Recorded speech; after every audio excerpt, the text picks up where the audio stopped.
Welcome back, everyone. This is Dave from the Corn Productions Deep Dive TV podcast here with my co-host Stacie, and we're talking about the 2023 flick Totally Killer for our second annual Halloween and Horror Month movie. This is the second movie that we're doing for the second annual Halloween Horror Month. The movie, so it's a tutu. Yes. The movie's description reads as follows. When the infamous Sweet 16 killer returns 35 years later, after his first murder spree to claim another victim, 17-year-old Jamie accidentally travels back in time to 1987, determined to stop the killer before he can start. The movie's screenplay is by David Madeline. Jen D'Angelo, she has some acting credits and wrote the screenplay for Hocus Pocus 2, and Sasha Perel Raver. The movie was directed by Nakata Khan. She has 7 directorial credits. Before we go further, I'll tell you a couple things. One, this is not a sport-free podcast, so if you haven't watched the movie, I highly recommend you go check it out, and then come back and give us a listen. Secondly, if you're listening on the platforms of this podcast is now available on, please follow, and feel free to check out our YouTube channel, Corn Productions, where additional content can be discovered. If you're already on our YouTube channel, please like, share, and comment, and subscribe to our channel. All right, Stacie, your thoughts on this week's movie? Okay, so Totally Killer. All right, so unlike last week, this one is time travel-y. Yes. So it's in our It's About Time category. But similar to Freaky, it's also produced by Blumhouse. So we have the same production company. And I believe both of these are Prime originals. Yes. As well. Yep. So we do have a little bit of continuity to the last one we did. But this one is, I think, a little more in our wheelhouse because we are dealing with time. You know, that's my favorite subgenre of sci-fi, is anything dealing with the timey-wimey. So I love that about this movie. Really, it's a teen slasher film. It's, you know, you can't take it that serious. It's not like a high horror movie. It's just something fun and silly. And then we also add, like, oh, here's time travel. So it's, you know, it's comedic, but fun. I think it's fun. Mm-hmm. All right, so I actually liked it better the second time around that I watched it. I watched it for the first time with you recently to cover it for this movie. Before I started taking my notes, when I actually did it the second time, I actually liked it quite a bit. My first impression upon seeing it the first time was, well, that was cute, but some of the writing was a little bit on the nose. And you know what? That's still my impression here. You know, it's a cute movie, but it's also, there's a lot of little details that I didn't appreciate the first time through. And yes, some of the writing is on the nose. Some of the jokes don't quite land because they're just too obvious, but there's also some really funny stuff here at the same time. It's, you know, this is like going basically back in time to our childhood. Right. I mean, we weren't quite teens in the 80s, but I had just turned 5 years old. I would have been 6. Halloween of 1987. So yeah, I'm definitely a full like decade younger than the characters in this film. Right. But I still think, you know, we hold that nostalgia for the 80s. Right. Growing up in the 90s, you know, we watched a lot of 80s movies and things like that. So yeah, it is kind of fun seeing a current day teen go back to basically that era of time, and I wish they had done it. Some of it a little bit better, but then again, at the same time, there's some really funny stuff here. Stuff that, like, oh, yeah, okay. And some of the things I'm like, no, sorry, that's BS. But, yeah, so yeah, I mean, it's a fun movie, absolutely. I'm glad that, you know, I watched it. I think I might like it a little bit better than Time Cut. I'm not sure. We'll see when we rewatch it and do that podcast. But right now, I think I like it more than Time Cut. I mean, you've asked me which one I like more, and I feel like I like different things about each of them, but I feel like after we analyze that one, I'll really have a better understanding of how I feel about the two of them in comparison to each other. All right. Anything else to say before diving in? Let's get to it. Okay. So, the movie begins with the narrator telling us of the Sweet 16 killer taking place in Vernon 35 years ago. And right now, it's Halloween night 2023. That is our present-day setting. 3 girls were murdered. Tiffany Clark found stabbed in her garage on the night of her 16th birthday. I have credits for them later on in this. We'll do it later. Okay. Marissa Song in her cabin, and Heather Hernandez on Halloween night. All stabbed 16 times. They were all stabbed 16 times by a killer that wore all black, is wearing this very distinct Halloween mask. And we're told that now this is a famous costume that is worn throughout this town every Halloween. I do have a question, though. Okay. And this is something we can keep in mind as we're seeing, the history play out later in this movie. How do they know what the killer looked like and what he was wearing? Are there eyewitnesses? That is a very good question. Yeah, I don't know. Were there supposed to be eyewitnesses to these murders? Because they were like, she was found in the garage. Right. So that doesn't imply eyewitness. Maybe there was a witness at one point, or I don't even know. According to reports, the killer wore a mask, which every Halloween they still dress up as the killer. The narrator turns out to be a podcaster who podcasts mainly about these murders specifically. Chris Dubasage, played by Jonathan Potts, 111 credits, including an episode of Eureka, 2 episodes of The Strain, and Breach. He also was in 14 episodes of Ginny in Georgia, 2 episodes of Supernatural, and Jason X. And you got to appreciate the fact that one of the main characters, I'm comfortable saying he's a main character in this, right? Yes. Okay. I feel like we can say that. Okay, so one of the main characters is... I know you've done a spoiler alert already. Yes. But if you haven't watched this movie, now's the time to turn us off, because big spoiler alerts. Yeah. Yes, he's a main character. Okay. So, you're not going to know that till like the end of the movie. Right. But right. So the main character of this movie is a podcaster. So that's interesting to note. It's fun. Yeah. And I feel like there's something to say about this character and his motivations and who he is and how he becomes who he is.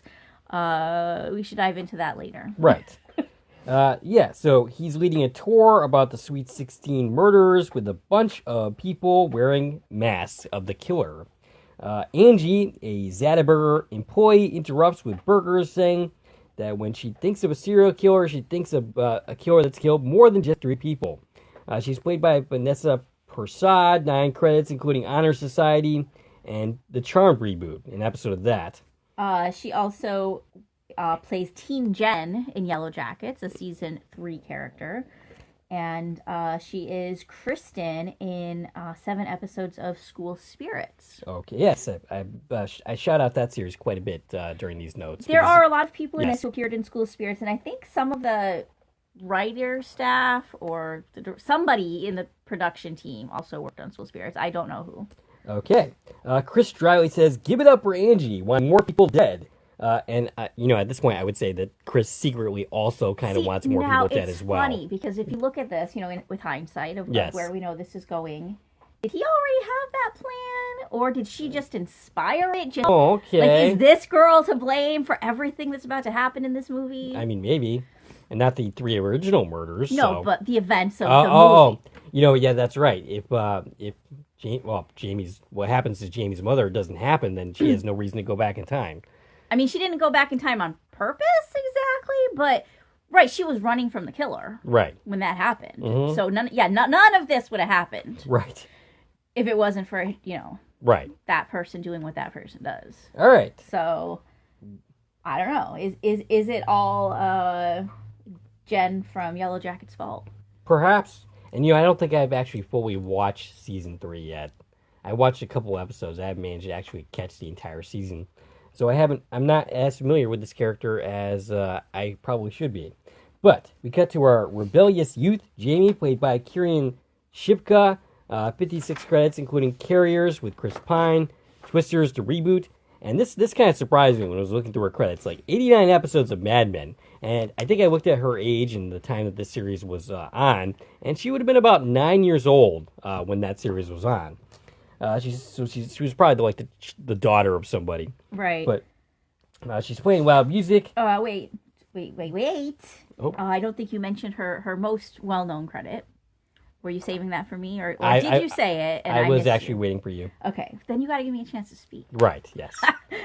She played Sabrina Spellman in The Chilling Adventures of Sabrina. Yep. That, of course, is the Netflix darker take on Sabrina the Teenage Witch. And as well as playing that character in 2 episodes of Riverdale as well. Oh, okay. And she also she played young Kathy in the 2014 Flowers in the Attic miniseries. Gotcha. Which is the V.C. Andrews universe. Yes. So she's playing Loud Music, and in comes her mother, Pam, played by Julia Bowen, 68 credits for her, including both Happy Gilmore movies, though she was only briefly in Happy Gilmore 2. Regular on Modern Family, and 6 episodes of Lost, as well as an episode of Strange Luck, which was a very short-lived sci-fi series What on was the Fox. name of it? Strange Luck. Oh, I don't know that one. It had D.B. Sweeney in it. Basically, it was kind of like every episode was kind of like a Rube Goldberg kind of deal, where basically the main character has this really weird luck, both good and bad. Okay. So D.B. Sweeney. That's where I became familiar with that actor. I became a fan of him. But yeah, it only lasted for like one season. It ended on a cliffhanger, which is annoying. Yeah, she. You mentioned she's in Modern Family. She plays Claire, the mom in that series. And you mentioned she was in Lost. She played Jack's ex-wife. Okay. The one who was in the accident that he operated on. Gotcha. His whole count to 5 thing came from. Right. And yeah, that was her. Okay. She also was in all 8 episodes of Hysteria, which was a 2024 Peacock series. Gotcha. She knows the person who leads the band that Jamie happens to like. She went to school with her. That would be Him. Yes. And that would be Eddie, and I'm not quite sure of his last name. Eddie Royal. Eddie Royal, because I make a point of that later on. But The other poster of his band Killer Instinct on the wall. she brings up her vintage jacket that she plans to wear to a totally killer concert. It used to belong to her mother's. Meanwhile... Well, I think it belonged to her mom, and she's like, if you're going to borrow my things, don't just leave them on the floor. And she's like, I wasn't just leaving it on the floor. I was about to put it on. Right. Kids these days. Meanwhile, her dad, Blake Hughes, is watching the news where Chris's father, Norm, is broadcasting. And he is an admirer of Norm, but not Chris. And I don't really get why he is such a... he has such an admiration. Hatred of Chris? I don't get his love for Norm, for starters. And I think this is just to show us, through his eyes, that Norm is a serious reporter. Norm is, what he says here is, he thinks he's going to win another, I didn't write it down. Pulitzer? Or whatever the award is for journalism. It would be Pulitzer. Is it actually Pulitzer, yeah. Is it that what it was? Yeah. So, Norm's serious. He's a serious journalist, right? And, so Chris respects him. And we're going to learn later that, this relationship Blake respects him, I guess. That's what I meant. Yeah. Blake respects him. We're going to learn that the relationship between Norm and his son Chris is complicated, and there's some stuff going on there that, influences the events of this film. Right. Blake, by the way, is played by Lachlan Monroe, 286 credits. Now, you had mentioned that you thought you recognized him in something. Yeah, that we recently covered. When we were watching this together, which was your first time watching it, I was like, I've seen him in something recently. Well, I mean, there's no shortage of things to recognize him from. Right, but I went through his credits, and I'm like, there's nothing here that I've watched recently. Right. There's definitely things I've seen, but nothing that I'm like, oh yeah, that's why. And I experienced that a lot with this film specifically. Half the characters in this movie, I'm like, they were in something else, right? Right. I don't know them from anything but this. And that's what tells me that I've been spending too much time prepping the film, is when everybody just looks so familiar. Yeah. that you don't know why. In my specific case, I actually am pretty familiar with this actor. He was in the movie Unforgiven, an episode of Sliders. I'm pretty sure it was The Big, the Bad, and the Ugly, or whatever the movie that was. It was a Western episode in season 2. And 9 episodes of Peacemaker. That was his most recent credit. Did you got anything else? He also was in 52 episodes of Riverdale and 2 episodes of The Good Doctor. Yes. Norm was played by Fred Henderson. 156 credits for him, including 2 episodes of Superman and Lois, 4 episodes of Smallville, so I'm pretty familiar with him, and Final Destination 2. He was in 3 episodes of Riverdale, an episode of The 4400, and 2 episodes of The X-Files. I missed that completely. So plenty of genre for him. Yes, yep.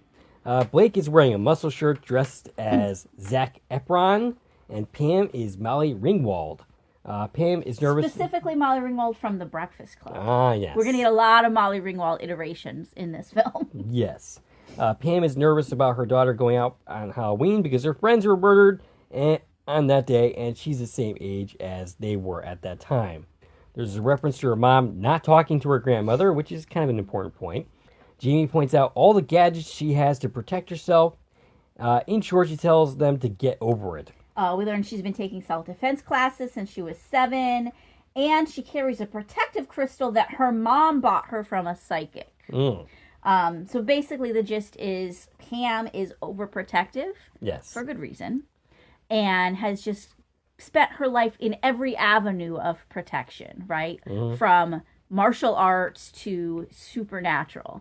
And this is all going to become important in the story. Absolutely. Like you said, there's a lot of details in this movie, and it does. It seems like a silly kind of movie, but it's the kind where everything comes full circle and makes sense, and it's actually really good writing. It's a little like light and silly because it's meant to be. Yes. But all the details add up to something. So it's really well done in that respect. Yeah, her mom agrees to let her go, but only if her dad drives her there and then back. And waits the whole time.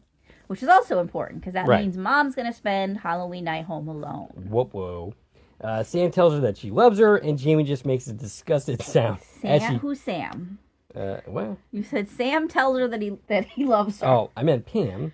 Pam tells her that she loves her, and Jamie just makes a disgusted sound as she walks out the door.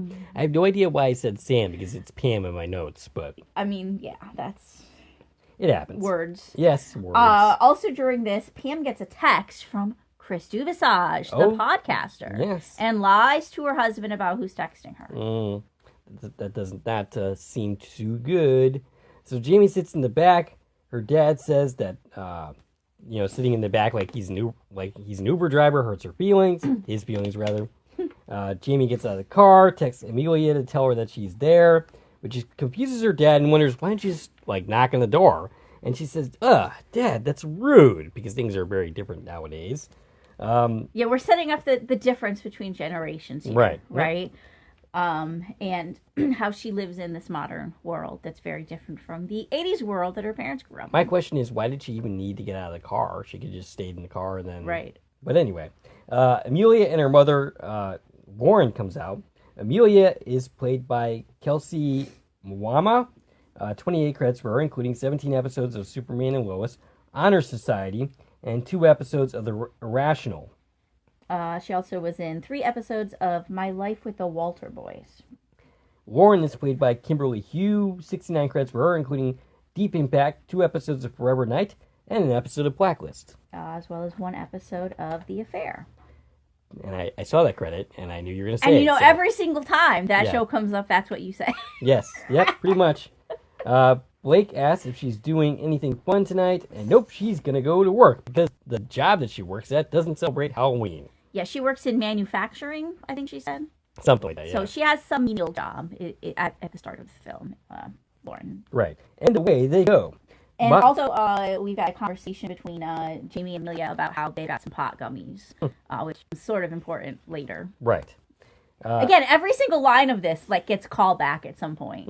There's no throwaway lines in this movie. Mom, meanwhile, is at home handing out candy when a man wearing a serial killer mask enters. And it's the serial killer mask. This is the Sweet 16 killer. And we actually have a credit for the person playing the Sweet 16 killer. Is this aside from right? The character that we're going to learn it is. Right. I found it interesting that this person gets a credit because they don't talk. Right. But yeah, we have the person playing the killer, physically playing the killer, which is usually just a stunt person. Actually, this is a stunt person. All of their other credits are stunts. It's Adrian Persad, who did stunts in shows such as Supergirl, Shadowhunters, and 12 Monkeys. Oh, okay. So he comes to the door, and she realizes quickly that it's not just another trick-or-treater wearing that costume. Yep, and she tries to get away, battles for her life. She's better prepared than most for this. Yeah, she's like, I've been waiting my whole life to get murdered. She's got secret compartments hidden where she's got weapons and stuff. And it doesn't really seem to matter in the end. She seems to fend him off for a while. She seems to have him right where she wants him. He just goes right out the front door, and she's like, what the fuck? And then he goes back in from the back door and murders her that way, basically. This time she doesn't get away, and she's brutally murdered. Trick-or-treaters find her dead and scream, and these actors are... Trick-or-treater 1 is played by McKay Scott, who is an episode of School Spirits, and Trick-or-treater 2 was played by Alex Carey, who is also in one episode of School Spirits. They both played members of the marching band. Gotcha. And Which probably means they were background in a lot of episodes, but they got credits. And the reason why School Spirits pops up for me and actually means something to me is because Peyton List, who was in Cobra Kai, was a star in that series as well.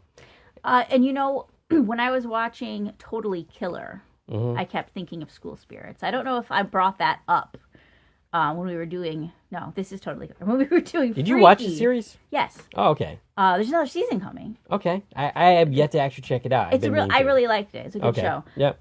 When we were doing Freaky, when I was prepping Freaky, I kept thinking of School Spirits because at least part of the story is similar to where there's like some body swapping going on and we're chasing somebody who's in somebody else's body and we're trying to get their body back. Right. Very similar to what happened in Freaky.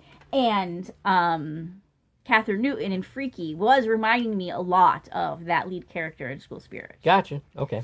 So, yeah, all kinds of overlap here. Maybe we should check that show out sometime. We should. And then we have our credits, which is really just the title card for the movie.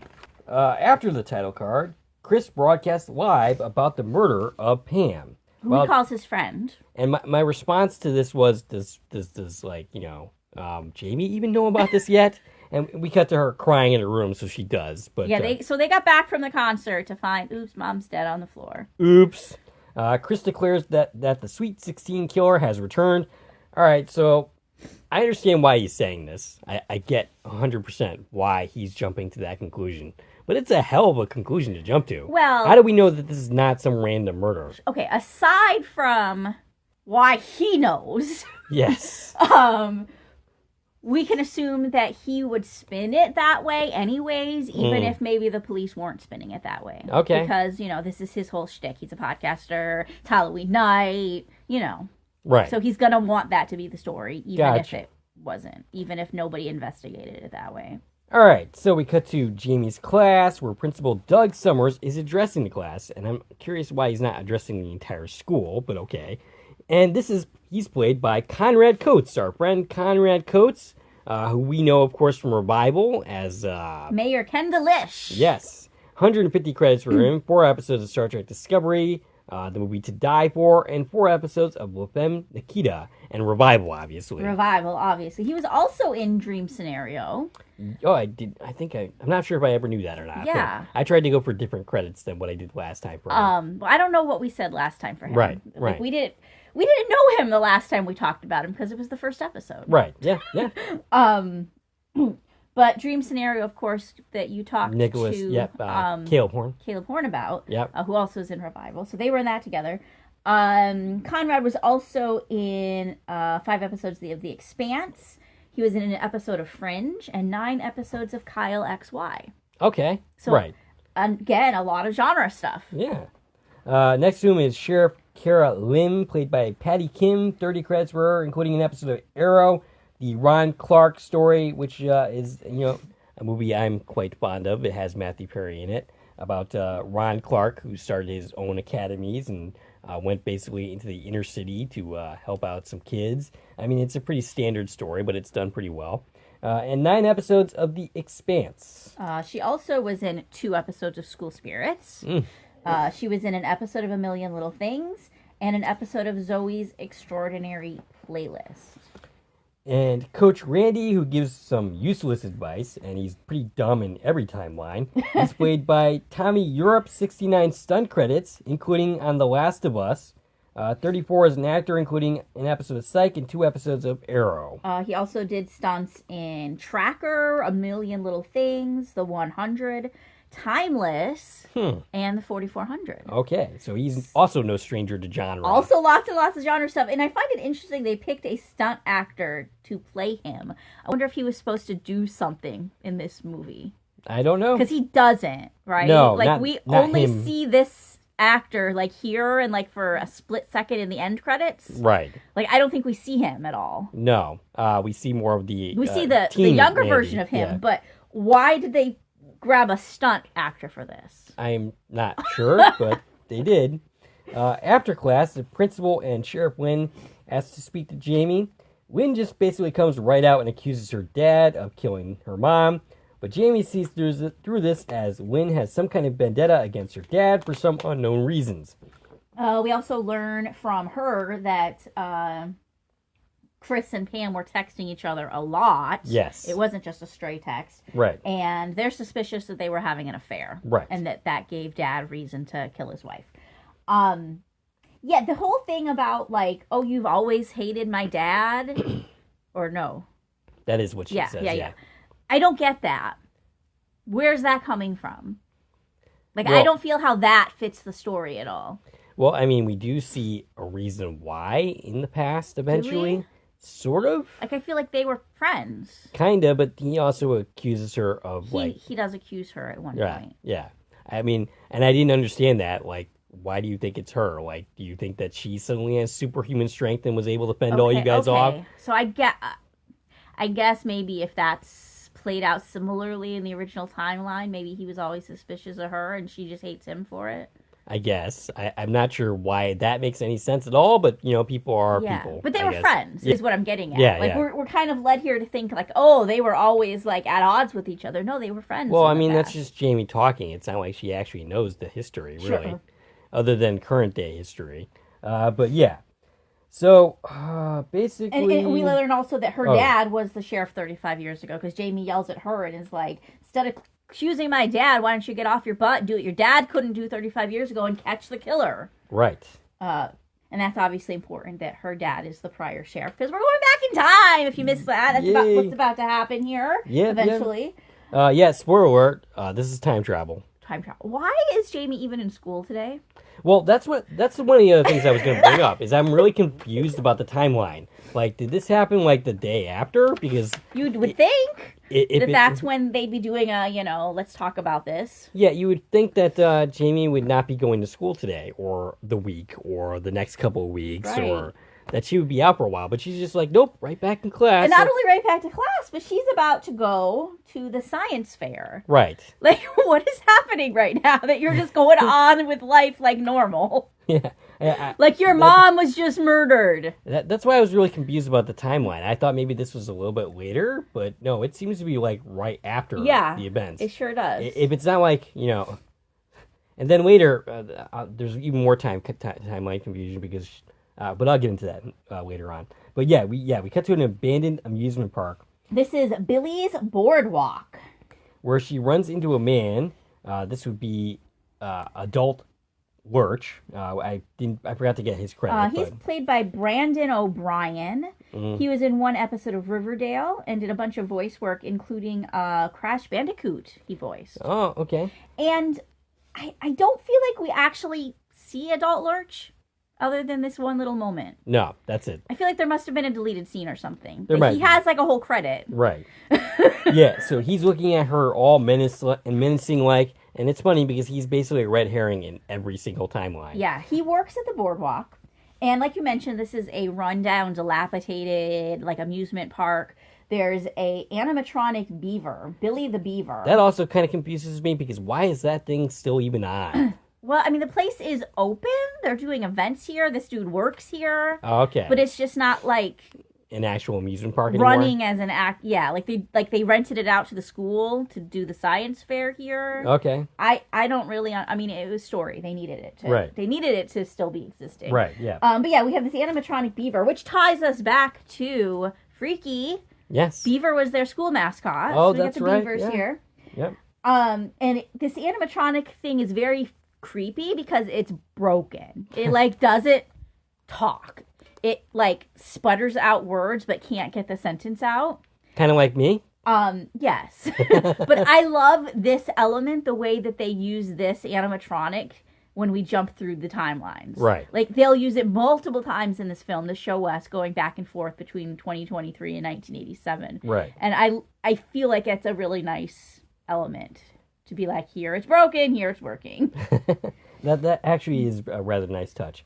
So this is where the Burning Science Fair is happening. Amelia has her entry that apparently doesn't work yet. A classmate makes fun of her project, saying, "Oh, what are you working on? A photo booth?" And basically, Amelia says it's going to change the world. And this is Derek, played by Balin Chenier. 51 credits, including an episode of Supernatural, 2 episodes of Riverdale, and Honor Society. Honor Society, by the way, I brought up a couple of times already, has Augury Rice in it, who was in the recent Spider-Man movies, as well as Gaten Matarazzo, who was the regular character, one of the kids in Stranger Things. Derek goes away, and Jamie casually asks, "When are you going to tell people that you're building a time machine?" And that line made me go, huh?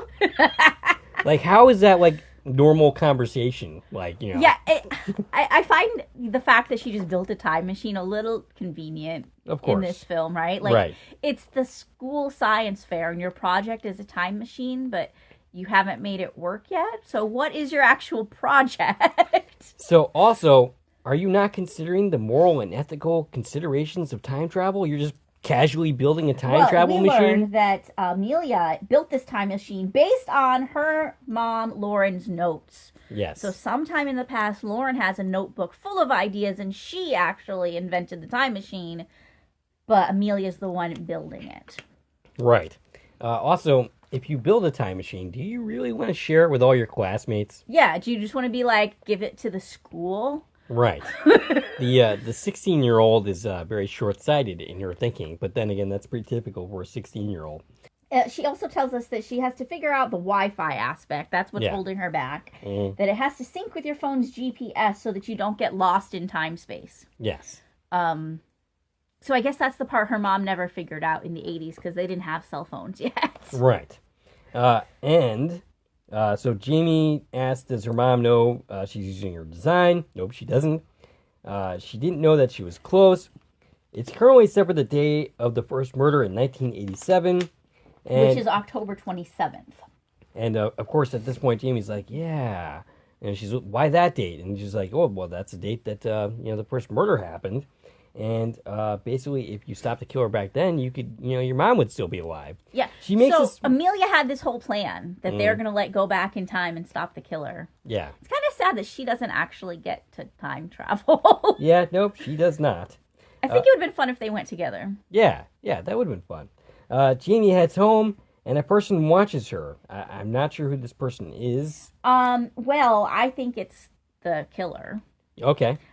This scene, though, this whole Jamie walking home scene, I don't know if you picked up on this because I don't know how familiar you are with the film Halloween. Familiar enough that I recognize this whole homage. Scene was 100% Halloween. 90% of Halloween is just this scene. Yeah.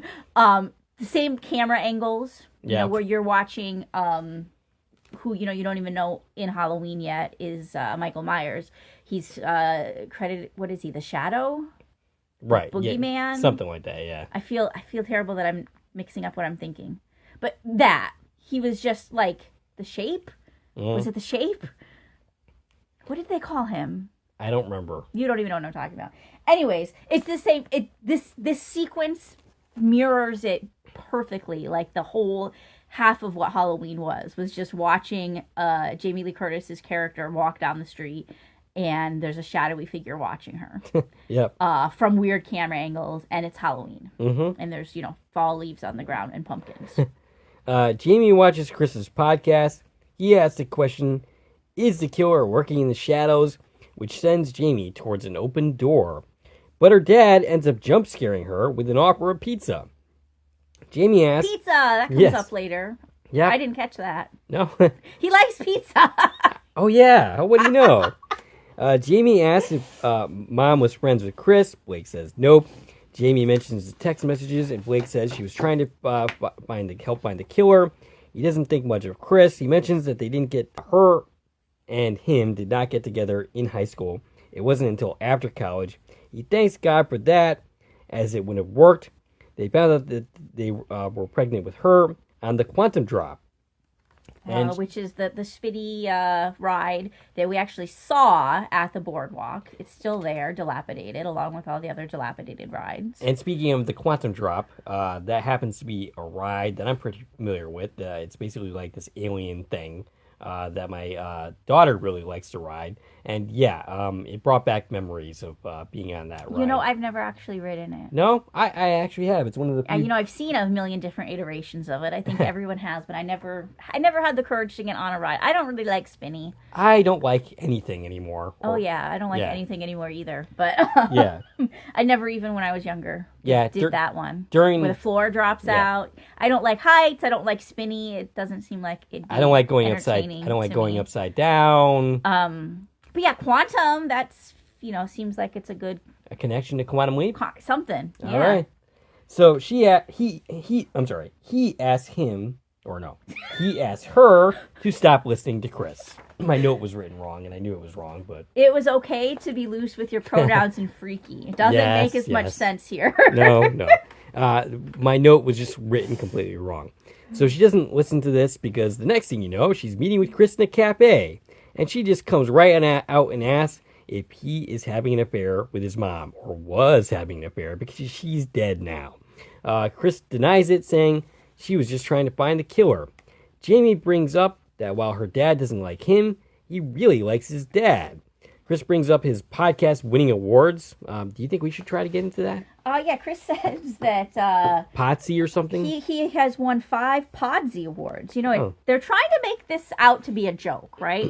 The whole point of this is Norm is a real journalist and Chris is a joke because he's just a podcaster. Right. I think his stuff sounds pretty impressive. Yeah. He managed to win 5 awards for his show. That's like a real podcast. That's not just some dude sitting in his basement like we're us. doing right now. This is like he's an actual podcaster, right, like winning awards for it. And watching... And somehow managed to win 5 awards for a show that's only about 3 murders that happened over one weekend. Right.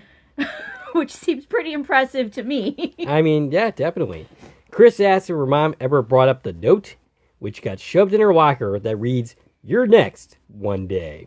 And no, Jamie never heard about this. Jamie gets upset and leaves, and she goes to the old amusement park for some reason. Because Amelia's there working on her project, and she wants to talk to her. Oh, okay, but where is she? Because we don't end up seeing her, do we?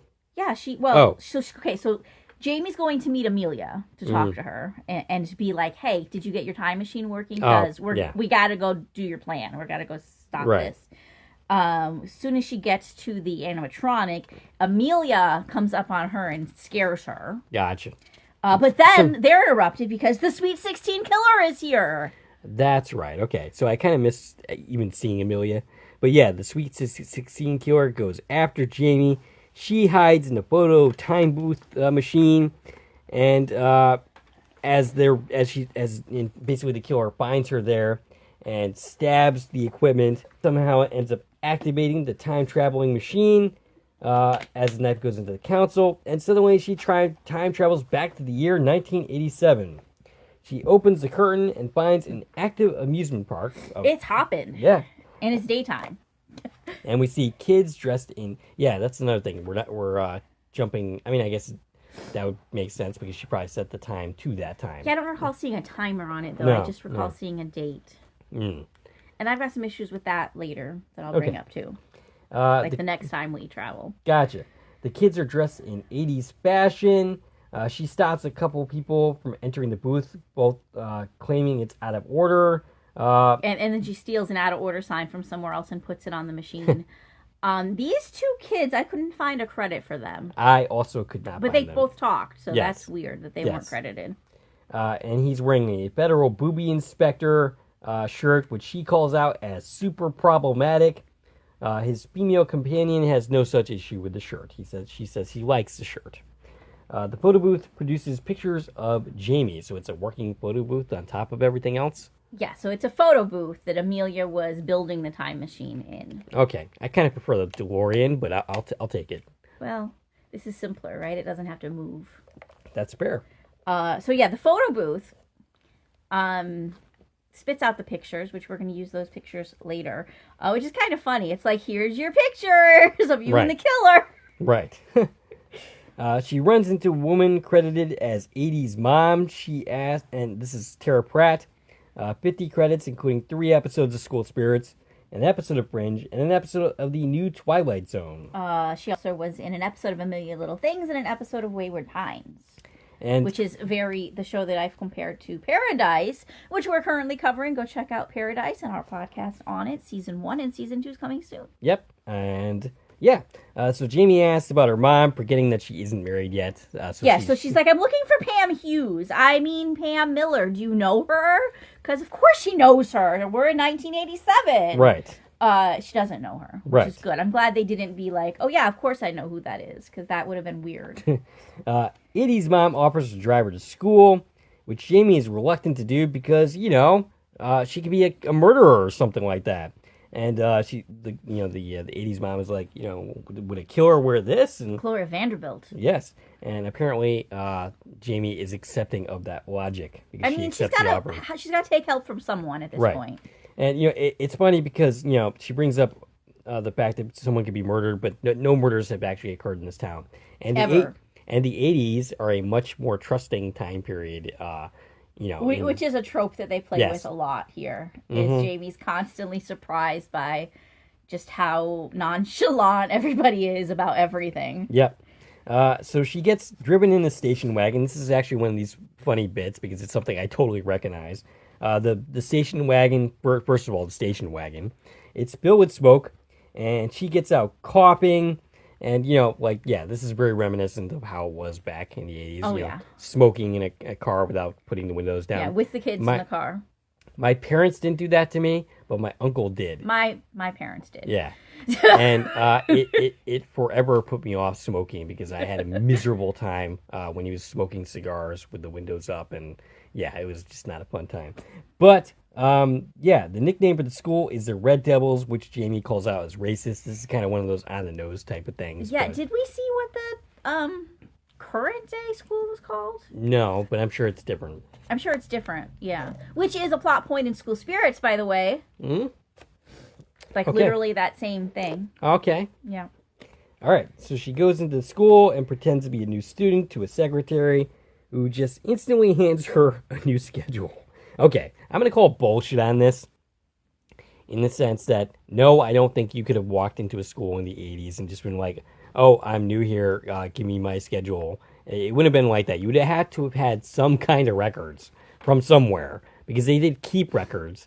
You couldn't get instant access to it on the internet or anything because that was not yet a thing. Right. But you could still get records faxed. You could still call. There had to be some kind of proof of identification of who the heck you were. Well, remember what I had to say about this is she would at least had her fill out a form. Right. Here's my name, my birth date, my address, social security number.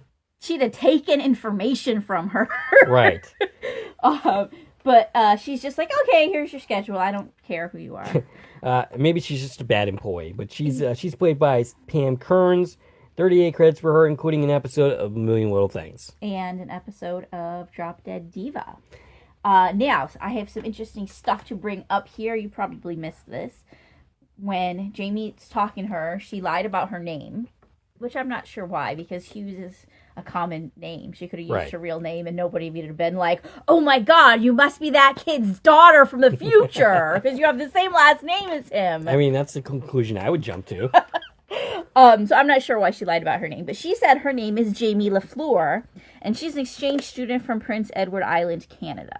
Gotcha. Now, the significance of saying her name is Jamie LaFleur, which I picked up on this instantly the first time I watched this movie, is in the show Lost, when Sawyer time travels to 1974, the name he uses is James LaFleur. Oh, that's right. Okay.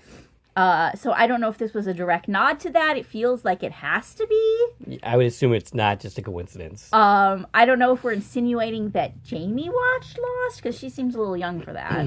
Right. But it felt like a nod to the audience anyways. Gotcha. Because that's the name he uses when he time travels and is making up a fake identity of who he is. So Jamie is surprised at how easy this all is, and she's asking, don't you need some kind of verification? And the secretary doesn't even know the meaning of the word. So the word verification did not exist back in 1987. Anyway, her first class is gym. She tries to get out of that, but no such luck. She shows up at gym class. She doesn't like her gym outfit, thinking it's kind of the thing that you would wear at Hooters. All right, okay, so here's another thing that's it's cute and all, But have you seen what the teenagers are wearing these days? Like it's a lot more revealing than what she's wearing I think here. her issue was that it was school issued uniform. Gotcha. Well, yeah, okay. Like the Daisy Duke shorts that they're wearing, which, yeah, you wouldn't. I mean, you don't even have school uniforms for gym class. I didn't even when I was a kid. But if you did, it wouldn't be that. Right. Why were shorts so short back in the day anyway? I think it was just the style. But you will notice something that is not commented on, that there are no boys in this class. This is a totally separated gym class. Yeah, it's not commented on, but that is actually how it was back in the 80s compared to, nowadays. But Coach Zane blows the whistle. She's played by Amy Goodmurphy.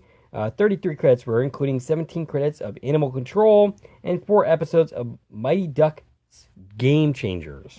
She also was in 22 episodes of Wild Cards, which is a CW series, and an episode of The Irrational. Which has come up quite a few times in my looking through notes. But Jamie then spots the 3 dead girls. They're not dead yet. Tiffany Clark, played by Leanna Liberator, 37 credits for her, including an episode of House, 2 episodes of Sons of Anarchy, and the movie If I Stay. She also was in Scream 6, 2 episodes of A Million Little Things, and all 26 episodes of Light as a Feather. And Marissa Song is played by Steffi Chin Salvo, 27 credits for her, including an episode of Upload, Supergirl, and Lucifer. As well as 1 episode of A Million Little Things for her. And I'm going to guess this was filmed in the same place as A Million Little Things. Probably. And Heather Hernandez, played by Anna Diaz, 5 credits for her, including Riverdale. And she was in a film called Our Christmas Journey. Ooh. So yes, these are the 3 girls who she recognizes as being the soon-to-be murder victims.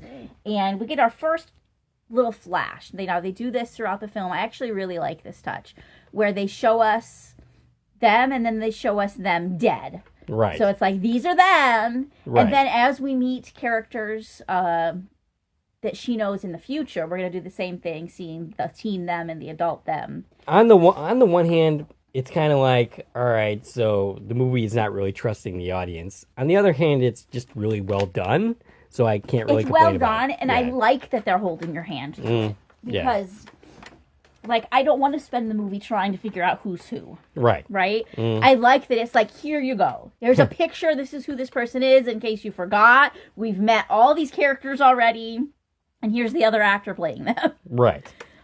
So the coach tells her to get on the court. She mocks Jamie when she said she'd rather not. And a killer game of dodgeball commences. This sequence is extremely funny. It's very funny. And she's, traumatized. Like, what the frick is going on? Because they don't do that anymore. I was actually surprised by that. I didn't know that they're still doing dodgeball in my time. Yeah, our time wasn't that much further from this time. Right. So I was surprised to learn that they don't do dodgeball anymore. But it's dangerous. Yeah. I mean, we're seeing kids get blood shooting out of their mouths. The coach gets hit, and by the end of it, Jamie has a bloody nose. Right. But it's a full contact sport, right? Like the idea is to hurt each other. Right. And it's funny. She's like, "How is this legal?" And on her team is a person credited as Dodgeball Girl, played by Shira Bouchard. 4 credits, including most recently the movie 5. Do you have anything else? No. Okay. During the carnage, she asks about Pam, which turns out to be a super popular, not very nice girl played by Olivia Holt in the past. 30 credits were including 3 episodes of Spider-Man, Status Update, and Class Rank. She was in 20 episodes of Cloak and Dagger, and she plays Kate Wallace in Season 1 of Cruel Summer. She's going to be reprising that role in Season 3, which I'm excited for. And you had asked me when you were looking at credits, and I was like, I don't know, because I hadn't looked at her credits yet. But yes, Olivia Holt apparently is a singer. Okay. She has a bunch of music videos. Gotcha. I've never heard her music, but apparently she's a musician. Yeah.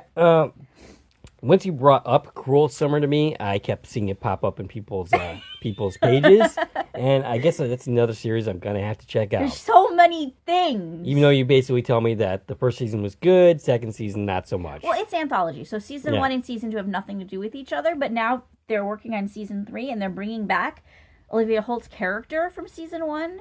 I don't know if they're bringing back the whole story from season 1, or if they're just tying that character into it. If they're doing a Halloween and forgetting, throwing away the idea of an anthology series and just sticking with what they did in season 1 because it worked.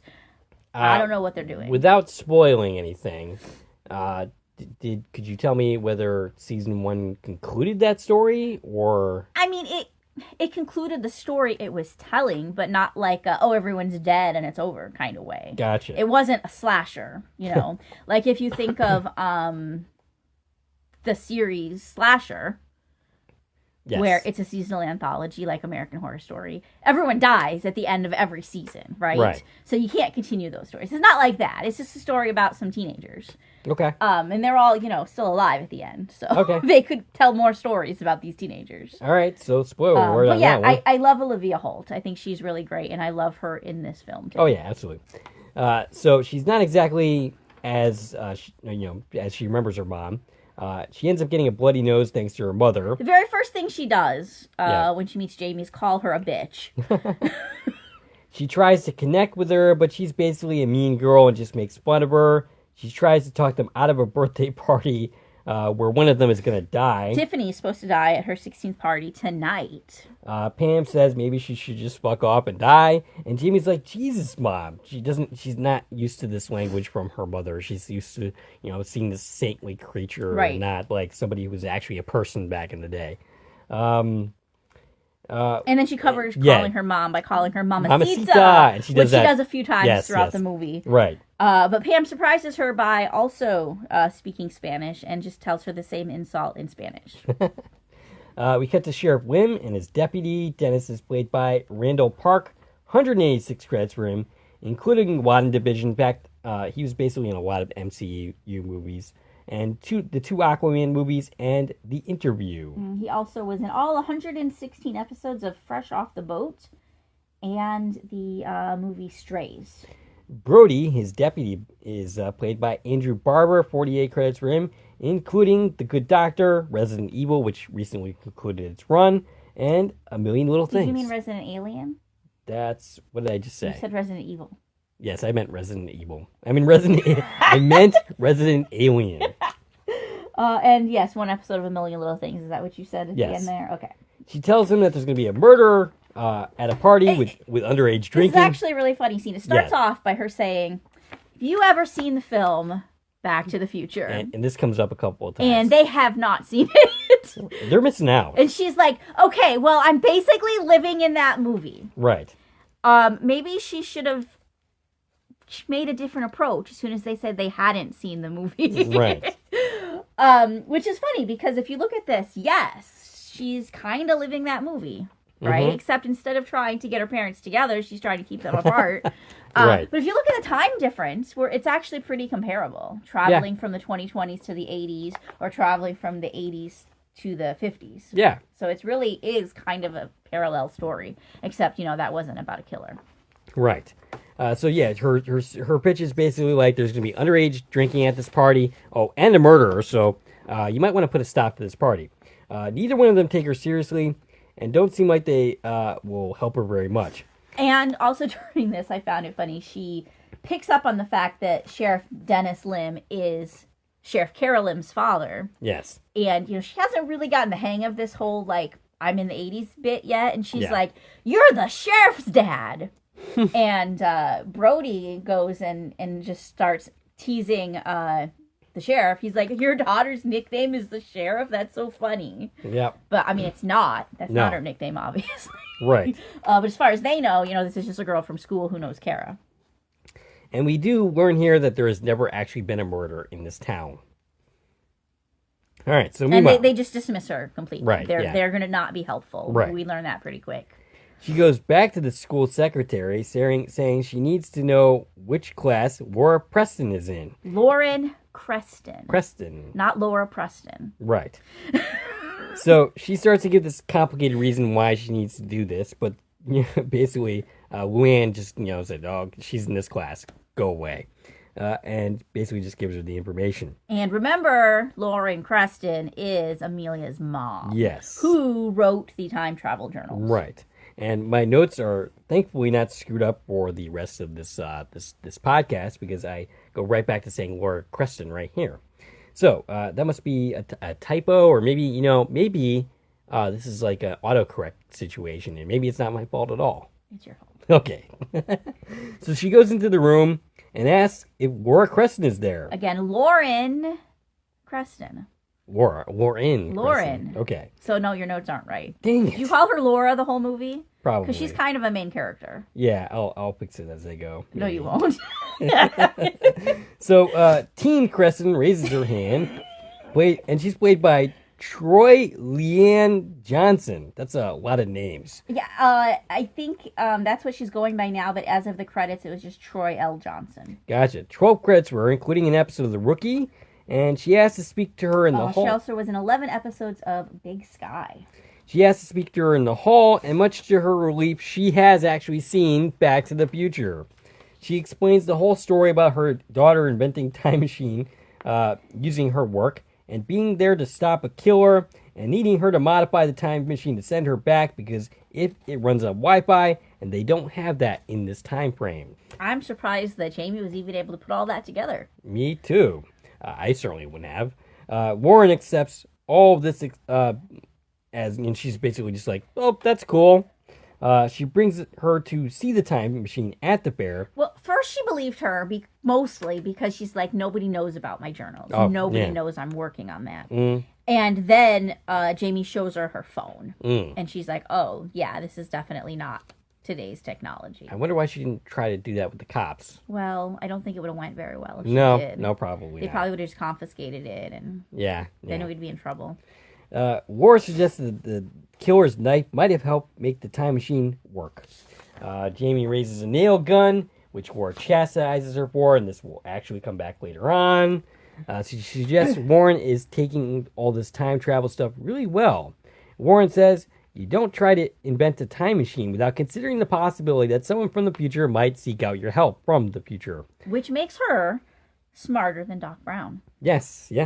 Because he was very surprised when somebody came to his door asking for help the same day that he first pondered time travel. Right. The killer thing is a surprise, though. Also during this, you might have missed it, we see Teen Lurch for the first time. Oh, no, yeah, I didn't see him. Okay, so we'll save his credits for when you have him. But we see him working at the amusement park. Basically an identical little moment from when we saw adult him. Gotcha. Okay. So we cut to present day. Blake shows up panicking, asking if they found her dad. Sheriff Carol Lim is there and says not yet. Blake and Chris get into it. Blake needles Chris about his dad. Amelia comes running in and tells everyone that Jamie is in the past with the time machine that she invented. Lim isn't amused, and no one believes her except Chris. We don't know that yet. So the sheriff and the dad run off, and Chris kind of stays and is listening to what she has to say. And again, this is something I have stuff to say later, but I'll point at it here. Just keep this in the back of your head so we can talk about it later. Is she's telling the sheriff, she's telling the dad, she's telling the podcaster, whoever will listen. Why does she never go tell her mother? Yeah, that's an interesting point. Let's think about that as we go through this story. Where the heck is her mother, who, invented time travel? Yeah, and on top of that, it's interesting because later on, as we move through the story, we will see Chris get memories of what's going on in the past, because that's how it works. When Jamie makes a change, and it involves somebody who was actually there, I guess that person remembers the new change. Well, sometimes they do. Right. And it happens with Chris a couple of times, and that would kind of mean that her mother should also remember some things that are happening in the past. And come to her and be like, hey. By the way, I know where Jamie is, because I actually met her in the past. We became good friends. Right. I think I think it just would have gotten too complicated because she's so involved in the story. Right. Yeah. But yeah, but the whole first instance of us hearing about how all that works was just a minute ago, when Jamie and Lauren were at the time machine, and Lauren explains her best guess of time travel to Jamie about how time is a river and it keeps flowing. That's actually in my notes, and I forgot to even bring it up. So basically, the take that they're going is, as things happen in the past, as time moves forward, the same amount of time is moving forward in the present. Right. They're making this kind of like time happens at the same rate. So things that didn't change yet haven't changed yet, even though they already happened 35 years in the past. Right. I mean, that's somewhat consistent with, what comes to mind is actually Quantum Leap in that Let Them Play, where the change was the person that Ben puts in to play in the game didn't originally play in that game, but Ian actually, how did they handle that? Did Ian remember both timelines, or did No, Ian remembered the new timeline, and the only reason Addison was knew, flabbergasted that they didn't remember the original timeline, and right. They had some line like, "Oh, I was foiled by my own technology," or something like that. Yeah, okay, so it's not the same thing, but not the same thing. It's complicated when you talk about time travel. Yeah. But here's the thing: is I feel like if you're going to tell a time travel story, you need to stick hard and fast to your own rules. Right. Make up how it works and stick to it. Yes. And I feel like this film's kind of wishy-washy about it. It is, and they don't really make their rules very set. It definitely makes for some confusing moments. Make you go, huh? But also, we spend a lot of time talking about time travel. Right. So. Yes. Yep. Yeah. All right. So Jamie goes to the party with Lauren. Yeah, she's dragging Lauren to the party because she's like, "Hey, there's a killer there. I'm not going to go by her myself." She's intent on stopping the killer there. We see the Lurch, the band that Lurch is in that drives, and she explains the nickname for Pam and her friends being called the Mollies, which has to do with Molly Ringwald again. Yeah, they're all called. The group's called the Mollies, and at this party, they're all dressed as different iterations of Molly Ringwald. That must have made Molly Ringwald feel very good. Teen Doug Summers tries to get in, but Teen Randy stops him. Remember, Doug is the principal. Yes. Randy's the coach in modern day. Teen Summers in the past is played by Nathaniel Apaya. 8 credits for him, including an episode of American Gods, which Gillian Anderson from The X-Files was in. He also is in an episode of Ghosts. Randy is played by Jeremy Moan DeJohnzer. 3 credits. Yeah, sorry about this. I'm not going to attempt that one. So that was as good as you're going to get. Okay. There's definitely some silent letters in that name. Right. I'm just not sure which ones. 3 credits, including Cruel Summer, which I'm pretty sure midway through my notes I started seeing a lot more of because... he was in 8 episodes of Cruel Summer. Yeah. He was in season 2, so he did not share a story with Olivia Holt. He also was in 1 episode of Fire Country. Basically, Randy is extremely stupid in this timeline, and he's also extremely stupid when he's in the future as well, or present day, I should say. Randy is basically mean to Doug for no reason, and we find out basically Doug's a loser, and only the cool kids are allowed to the party. Right, and he's no better than Jamie when she tries to come to his aid. Yeah, because she's a loser too. Right, because they don't know her, so right. She has to be a loser, right? Yeah. Teen Cara Lim comes out to make fun of them as well. And she's played by Ella Choi, 2 credits for her, and the other being 9 episodes of Dare. Dare Me is what Dare I Me. That's what it is, actually, yes. Okay. So Jamie tries to get in, but gets a door slammed in her face. And this is also one of those moments where we got this little flash with the 3 of them standing next to each other. Yeah. And then Jamie flashed just to seeing the 3 of them at the school that morning that they were doing the assembly.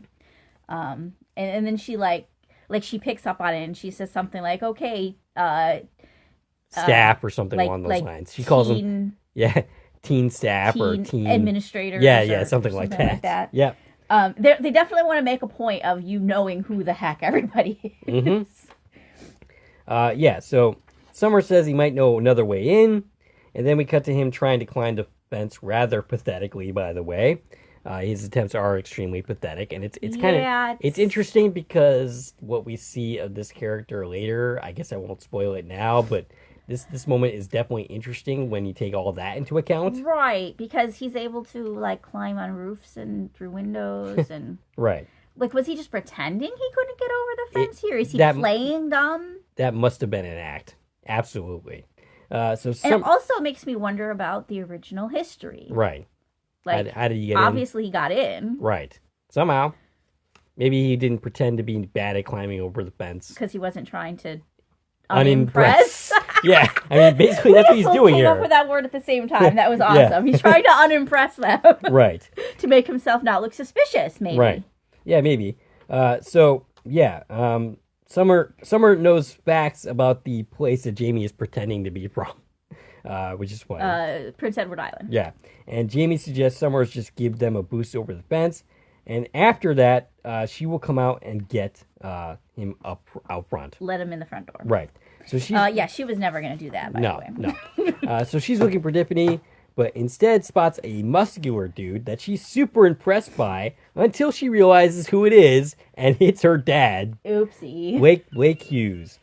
Teen Blake is played by Charlie Gillespie. 24 credits for him, including 2 episodes of Charmed, the rebooted one, and 2 episodes of Degrassi: The Next Class, which is a series that I only ever saw because of you. I don't think it was The Next Class. I think it was The Next Generation. I've never watched any of Degrassi, so... Are you sure? I'm very sure. We watched an episode together. No. I'm pretty positive that we did. I've never watched any episode of that series. Not even like the other series? No. I could have sworn that we did. You must be actually confusing me with somebody else for once. I have introduced you to lots of television in our lives, but it was not that. Either you're confusing someone else who introduced you to Degrassi, or you're thinking of a whole different show, maybe. I could have sworn that we watched an episode of that series and we're both like, what? But anyway, and he was also in Souls Road. She turns horrified to see Blake making out with Tiffany, as Laura describes the dynamics of everything. We see the Mollies all together. Jamie says she's here to stop a murder, so let's stop a murder. She dances towards the Mollies, trying to be cool. Calls the party cool, and she says the mean girl stick is outdated, saying women should be lifting each other up. All right, that's absolutely true. That is absolutely what should be happening. It doesn't even happen now. Right. So I don't even think that's an attitude that's like even. I don't even think that's a current attitude for what should be happening now. But yeah, so teen Chris takes a picture and gets yelled at by Blake. I have no idea why Blake even has an issue with Chris here at this point. I do. Okay. He's. Oh wait, Blake. Yeah, Blake. He's had an issue with Chris. Just taking a picture? Yes, because he's taking pictures for the school yearbook. They're at a party drinking. Okay. He was like, "Are you trying to get Tiffany grounded for life? Like, right. There's booze everywhere. You cannot take pictures of this." So Chris is being dumb here. Right. Okay. Also, how did he get in the party? That's a good question. They have a problem with like these people getting in the party. They don't care that Chris is there and nobody likes him. For that matter, they're soon going to kick out Jamie again. Right. But Chris is still going to stay at the party. Right. He's not going to get kicked out. Yes. So that's weird. Right. But anyway. So this is our first meeting of teen Chris Dubasage. He's played by Nicholas Lloyd. 6 credits for him, including All Things Must Come to an End. Yeah, he just was in a couple of shorts. Yeah. Nothing I noticed. I just put something down because I figured I should. Jamie tells her dad that he doesn't need to be so harsh, and finds herself kicked out and deposited on the front lawn by Randy, who is just as dumb in the future. I made that note there. Summer says he was worried about that she forgot about him. She totally did. I'm having a hard time with you calling him Summers over and over. His name is Doug. But his last name is Summers. I know, but why are you picking up on that so much? I don't know. You're not calling anybody else by their last name. I don't know. So she goes past Kira, telling her that she will become a miserable person, and she will have a head that makes her look like a ping pong ball, before brushing past her. And Summers is very impressed by how specific her insult is. We see Blake running and being chased by Tiffany because he heard a rumor that she made out with Eddie Royal, who is the lead singer of the band that Jamie likes. Right, so Tiffany and Blake just broke up. Yes. I have another question. Where's Lauren during all of this? Yeah, for some reason she didn't seem to want to go to the party, I guess. Like, she was there, though, and then all of a sudden she's just not around. Right. I don't know what's up with that. But, yeah, basically, Jamie is actually the reason that things change, but not for the better. I mean, of course, that's what happens, right? If you go in history, you're going to change things, whether you're trying to or not. Right. So she brings up the fact that Eddie is going to be... She was, like, kind of fanboying. Like, you made out with Eddie Royal? Right. And gave Tiffany the impression that Eddie must already be famous in Canada, where Jamie's from. So now she's, like, trying to get with him instead of get back with Blake. Right. So Jamie goes to the girls to say that they need to be by Tiffany's side all night long, only to once again have Randy attempt to remove her, but she does a move to defend herself, which impresses Pam. And it's pretty interesting that he doesn't try again after that. He just kind of wanders off.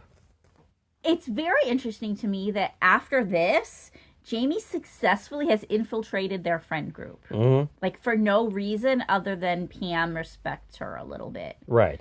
I find that weird and unbelievable. That they went to such extremes for how they treat Jamie in, like, one day. I mean, Pam is the ringleader. Sure, but at the same time, we don't see her telling her friends, like, no, she's cool. She's one of us now. Fair enough, and maybe we should have seen that. But at the same time, there is more justification for that coming up. For why Pam, like, becomes yeah, more we of a see friend. Pam and her getting closer. Right, but, like, the fact that the whole group just accepts her really easily feels... I mean, it feels rushed. Were the rest of them even really that mean to her? They were, yeah. Okay. They were all mean to her. Gotcha. All right. So, basically, Jamie goes off to look for Tiffany, who is currently making out with Eddie, something she's doing thanks to Jamie. Eddie is played by Tate Cernan, 5 credits for him, including an episode of The Irrational and Goosebumps. As well as 3 episodes of Motherland Fort Salem. And remember, this is the dude that's going to become the lead singer of Killer Instinct. Right, yes. She goes to the bathroom, and before she goes, she makes a reference to not performing certain acts, which is the reason that he does not wait for her. Yeah, he decides to ditch her. Right. And he's like, yeah, never mind. Right. Jamie consults Chris's podcast to find out where Tiffany was murdered. Which, shouldn't she have known that already? Like, we know that. Right. This is, again, them holding hands, but I feel like it went too far in this point where they're like, oh, we find her in the garage. Right. Yeah, we know, we've covered that like 3 times already. Right. So Tiffany goes out of the bathroom to find Eddie gone and goes towards an open door thinking it's him hiding in there. Jamie goes to the garage to find out Tiffany isn't there. Yeah, instead... It's, I don't remember who this is. It's one of the friends, right? Wait. We skipped somebody. We skipped one credit. Let me do that one first. We had a scene with Teen Stoner. Oh, okay. Who picked up on the fact that Jamie's a time traveler. Oh? So Jamie's watching the podcast, and the podcast says, because, she had downloaded it, so she has it on her phone. And it's the part that says, Tiffany is found dead in the garage shortly after midnight. And the stoner chick sees that and is like, whoa, are you a time traveler? So this girl totally just figured it out right away that, like, hey, Tiffany's about to die. Right. But also doesn't seem to want to do anything about it. So Teen Stoner was played by Joycelyn Kim. She was in an episode of Yellow Jackets. Okay, yeah, I recognize the credit. I didn't know where she was, but there she is. Yeah.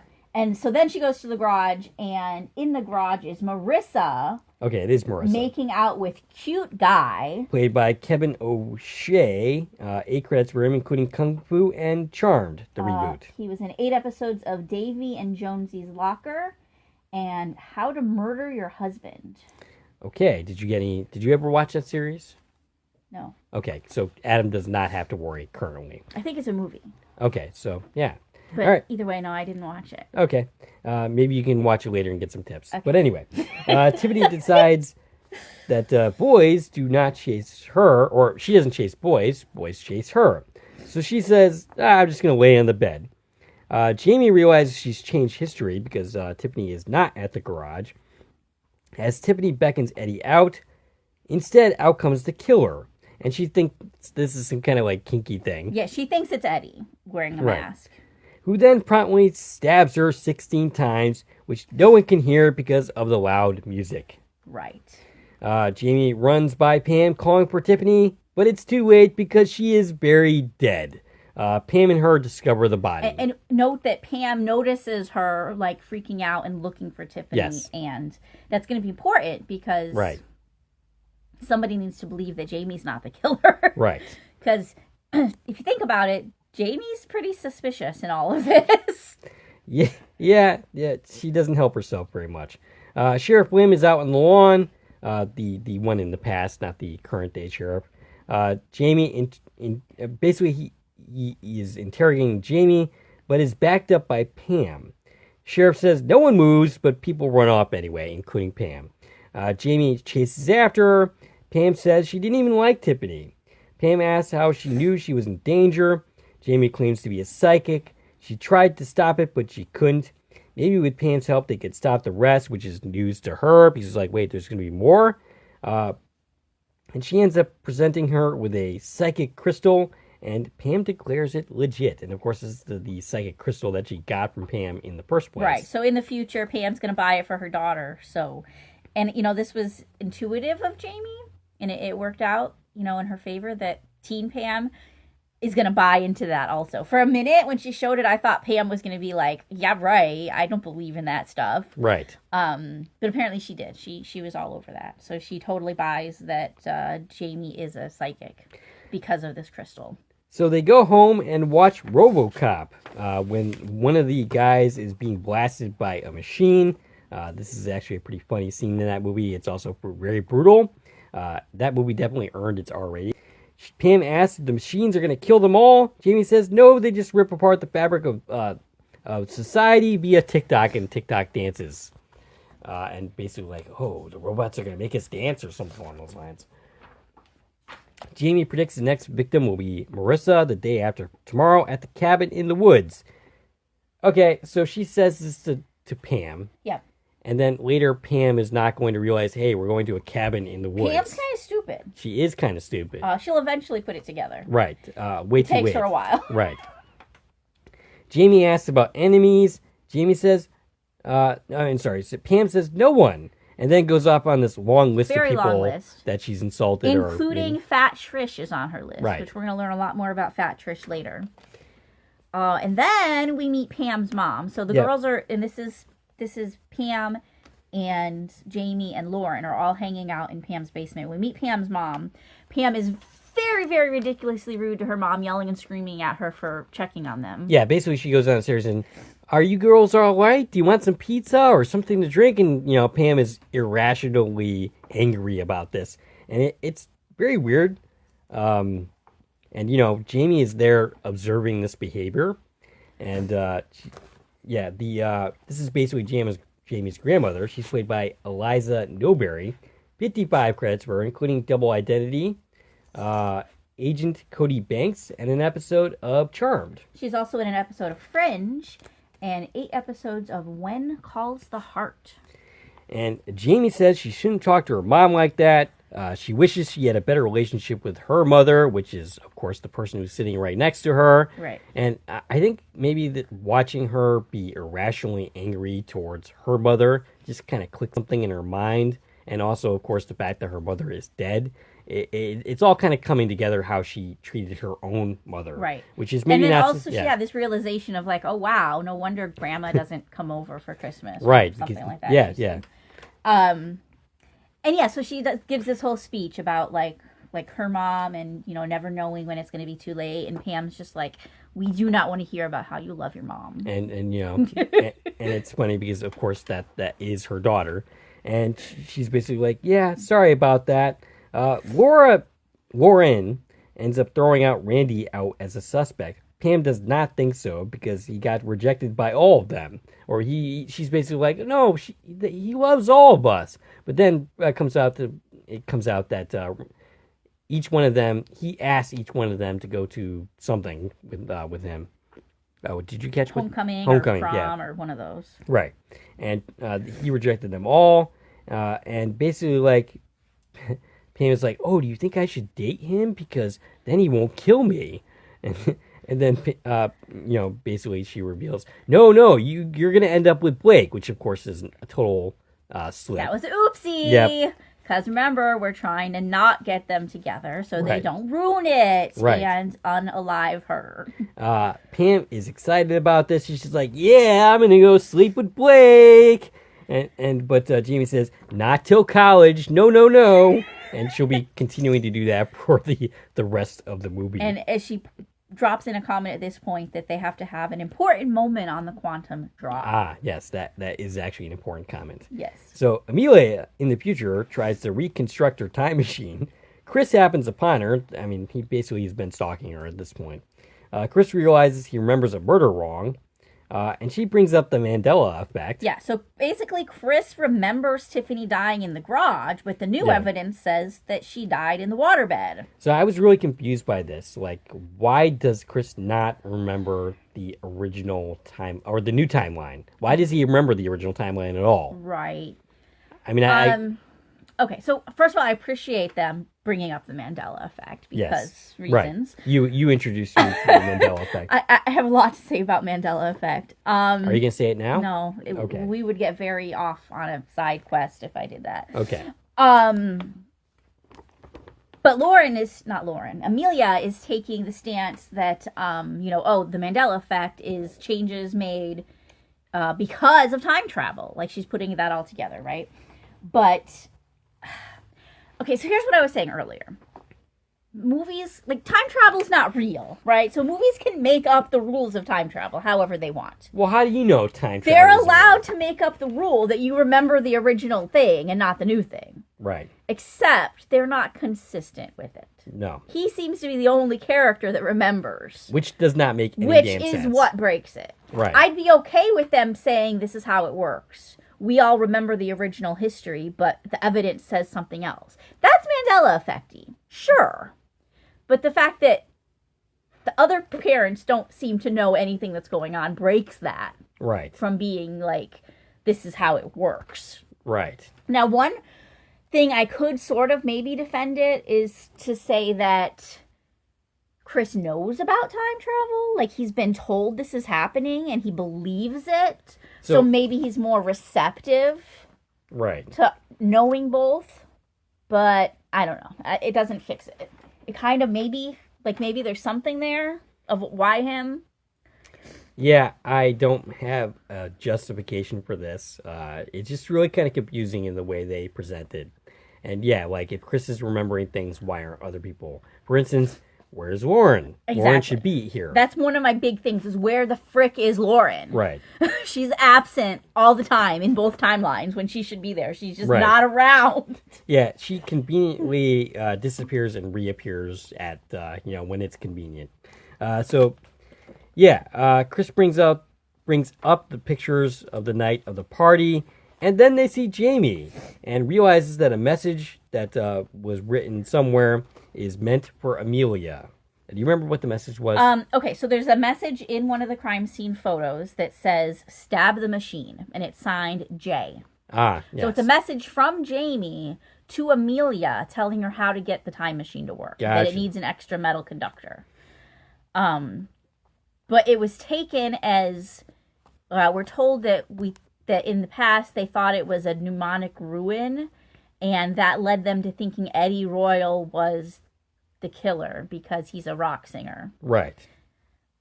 And Eddie got arrested. Yes. Basically.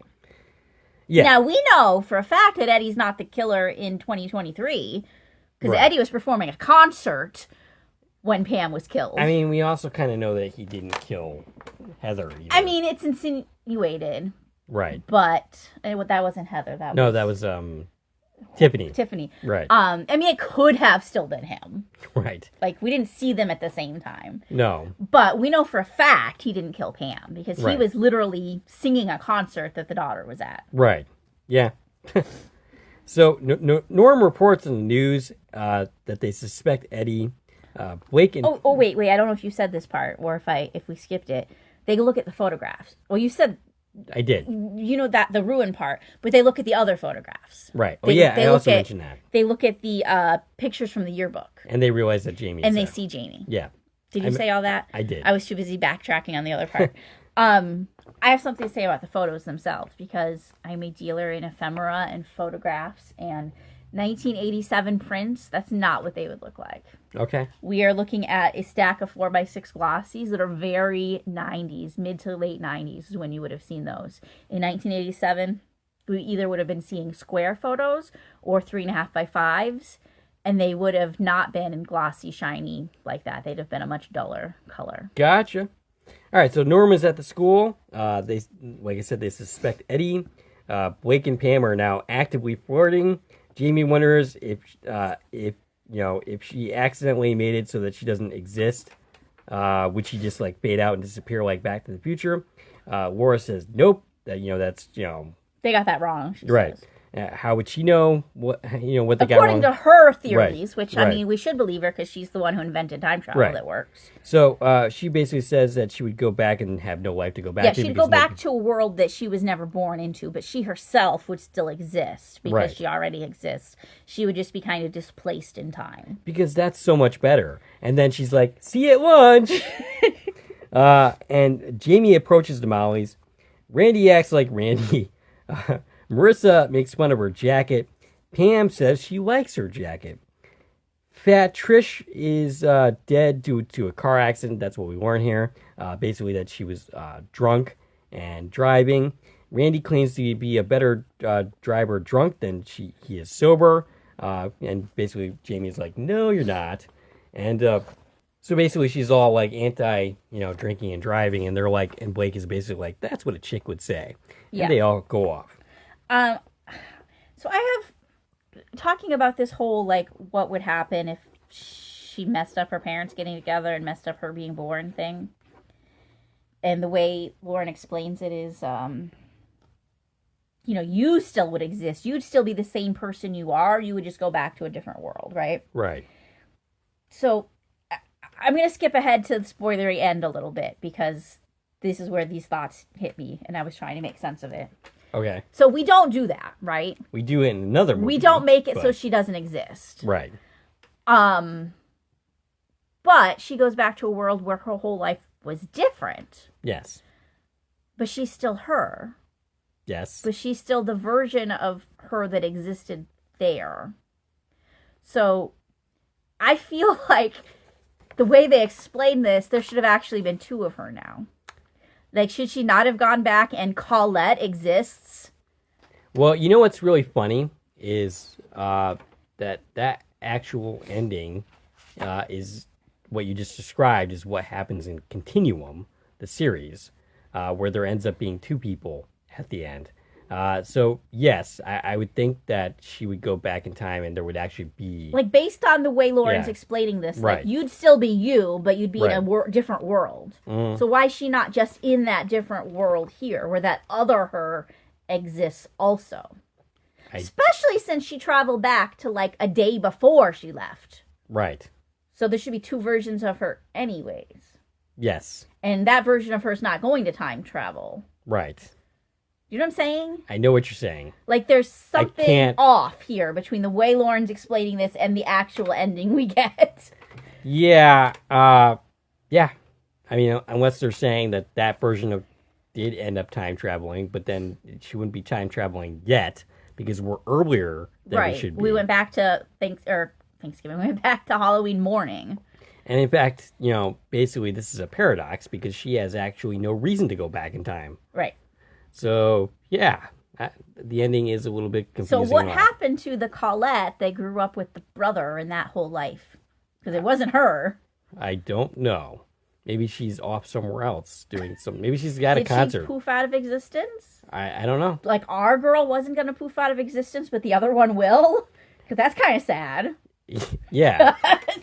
I'm guessing they're saying that this is basically the same person. She just doesn't have any memories of it, which... Why wouldn't she eventually get memories of it? It completely contradicts everything Lauren's saying in this scene. I'll bring up the butterfly effect. Like, when he made changes, yes, he would remember the original timeline, but then he would suddenly get a bunch of new memories at the same time. Right. So why doesn't something like that happen? Right. If we're saying it's basically the same person. I don't know. I can't explain it.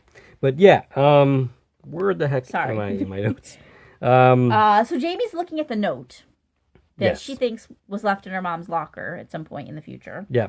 And she's decided to figure out who it is based on their handwriting. Yes. Oh, yeah. And, yeah, so in class, Pam continues to flirt with Blake. Marissa is talking about canceling her party. Because she's the next girl who's supposed to die. She doesn't know that yet. Her birthday Yeah. tomorrow. Jamie suggests a girls' trip out of the city. Because she's trying to stop them Right. from having a party Right. at a cabin in the woods. Yes. By suggesting they have a girls' trip instead. And now she's totally accepted as one of the girls, by the way. Right. Like, we have no, like... Right. She's just part of their group now. And who is this girl? Which one is Marissa? Marissa. She's like, oh, we can just go to my parents' condo. Right. And that's the plan now, is we're going to have Right. a girls' trip to a condo, which Jamie thinks is in the city, to avoid going to the cabin in the woods where Marissa's supposed to die. And I have questions about that, but we'll get to it. Me too. Okay. So Marissa says they could, yeah, okay, we just covered that. Jamie says, yay! And she also wants to plant a tree in Tiffany's honor. She's, starting a petition, and she wants them to all fill out, basically form a signature. She wants to get their signatures. So in big block letters. Right, so she can get their... Which, if everyone's writing in block letters, right. how are you going to compare the handwriting? Right. And yeah. It doesn't work. No. She wants to get everybody's handwriting samples. It doesn't work. Yeah, they're basically like, Tiffany hates nature, so that's not going to work. The teacher, Mr. Parr, starts class by saying, death is sad, but there's nothing they can do about it, so get over it and move on. Okay, so this is actually subtle. Because, current day, I think that, we're more into mental health. We're more aware of these type of things. We're more in touch with our feelings, I guess I would say. And teachers would be more like, they would handle it differently than Mr. Parr's, basically like, just get over it and move on. And they don't call attention to that, but it's a nice little subtle detail for how they would handle things in the 80s. It's a example of them being a little subtle. Sure. And this is Andy Thompson, 97 credits for him, including 14 episodes of Upload, an episode of Yellow Jackets, and an episode of Continuum, which I just brought up not that long ago. As well as an episode of Firefly Lane. Continuum being one of my all-time favorite sci-fi shows. Jamie is partnered with Damon, a.k.a. Teen Lurch, played by Zachary Gibson. 8 credits for him, including the Descendant movies. And did you have something else for him? No, just he was in a whole bunch of different Descendants projects. Yes. He has something written in his notebook, which makes him sus. Again, he's a one big giant red herring. Yeah, so his notebook's full of like really creepy dark shit. Mm-hmm. As well as block letter writing, by the way. Oh, okay. Yeah. That's interesting. But we don't circle back to that ever. No. What's interesting is if you'd open my notebook back in the past, not necessarily high school age, but maybe middle school age, you would have seen some dark stuff there too. So, I could have been a suspect as a killer, but I didn't kill anyone, so there's that. Good. Good. All right. So, on their way to the condo, they talk about Lurch, who is the brother of Trish, which is new information to Jamie. And she's like, suddenly it gives him motive, right? Right. Because, if Trish died and this is his brother, and that's maybe why he's such a psycho and wants to kill everybody. Right. But they actually like Lurch. They don't really have a problem with him. Jamie tries to sleep, but they blast the music on the way up. And also, Heather tells a story that becomes important later about how she likes to give guys blowjobs in the dollhouse of horrors. Yes. Which seems like that's not important, but it's actually super important to the plot later. Who knew that would be an important plot point? Okay, so she falls asleep. And then when she wakes up, she freaks the hell out because we're not in the city! Nope, we are at the cabin in the woods. The cabin in the woods. All right, so this would seem to suggest... Okay, so the time-traveling theory that we're going with is not a predestination paradox. Right. You can make changes. It's not like everything that happened is because this is the way it happened, so you were always meant to travel through time. Right. So why are we at the cabin in the woods? Right, yes. Because how did we end up here originally? Exactly. Right. Like, if this wasn't where her party was supposed to be, we're only here because Jamie suggested they take a trip. Right. Why are we here? Right. Or why weren't we here? Right. Or why were we here? Why is it the same? Yeah, why did we end up here in the original timeline? If this is where she went for her party, why didn't Jamie suggesting that they go somewhere else lead them somewhere else? Right. Why did they end up in the exact same spot that they were going to end up in originally? Right. It doesn't make any damn sense. It doesn't make any sense. Right. There's definitely a something there. And it's funny, right? It is a funny moment. But yeah, it's how. Right. It doesn't make sense. Right. So Jamie is not exactly happy to be here because this is the place she was trying to avoid going to in the she's first like, place. we're at the murder cabin. Right. A car drives up and basically Jamie's like, oh, here's the killer. You know, everybody stand guard. But it turns out to be Kara and Blake. Now, that's... And Randy. And Randy. And we don't actually see Randy at that moment. But it's kind of interesting that Kara goes up with Blake because they have a contentious relationship, or at least they will in the future. Right, that's what I was saying earlier. Like, they're friends right now. Yeah. And the only thing that we see of them not being friends is that one moment where he suddenly decides to accuse her of being a murderer. Right. Which makes zero sense in itself because, like, how would Kara have done all of that? Like, taking them all out like that. I mean, are you claiming she couldn't? Yes, actually. I don't even think the person who it turns out to be could have done all that. But Jamie asks about Blake and Pam asks if she just wanted to let... Oh, yeah.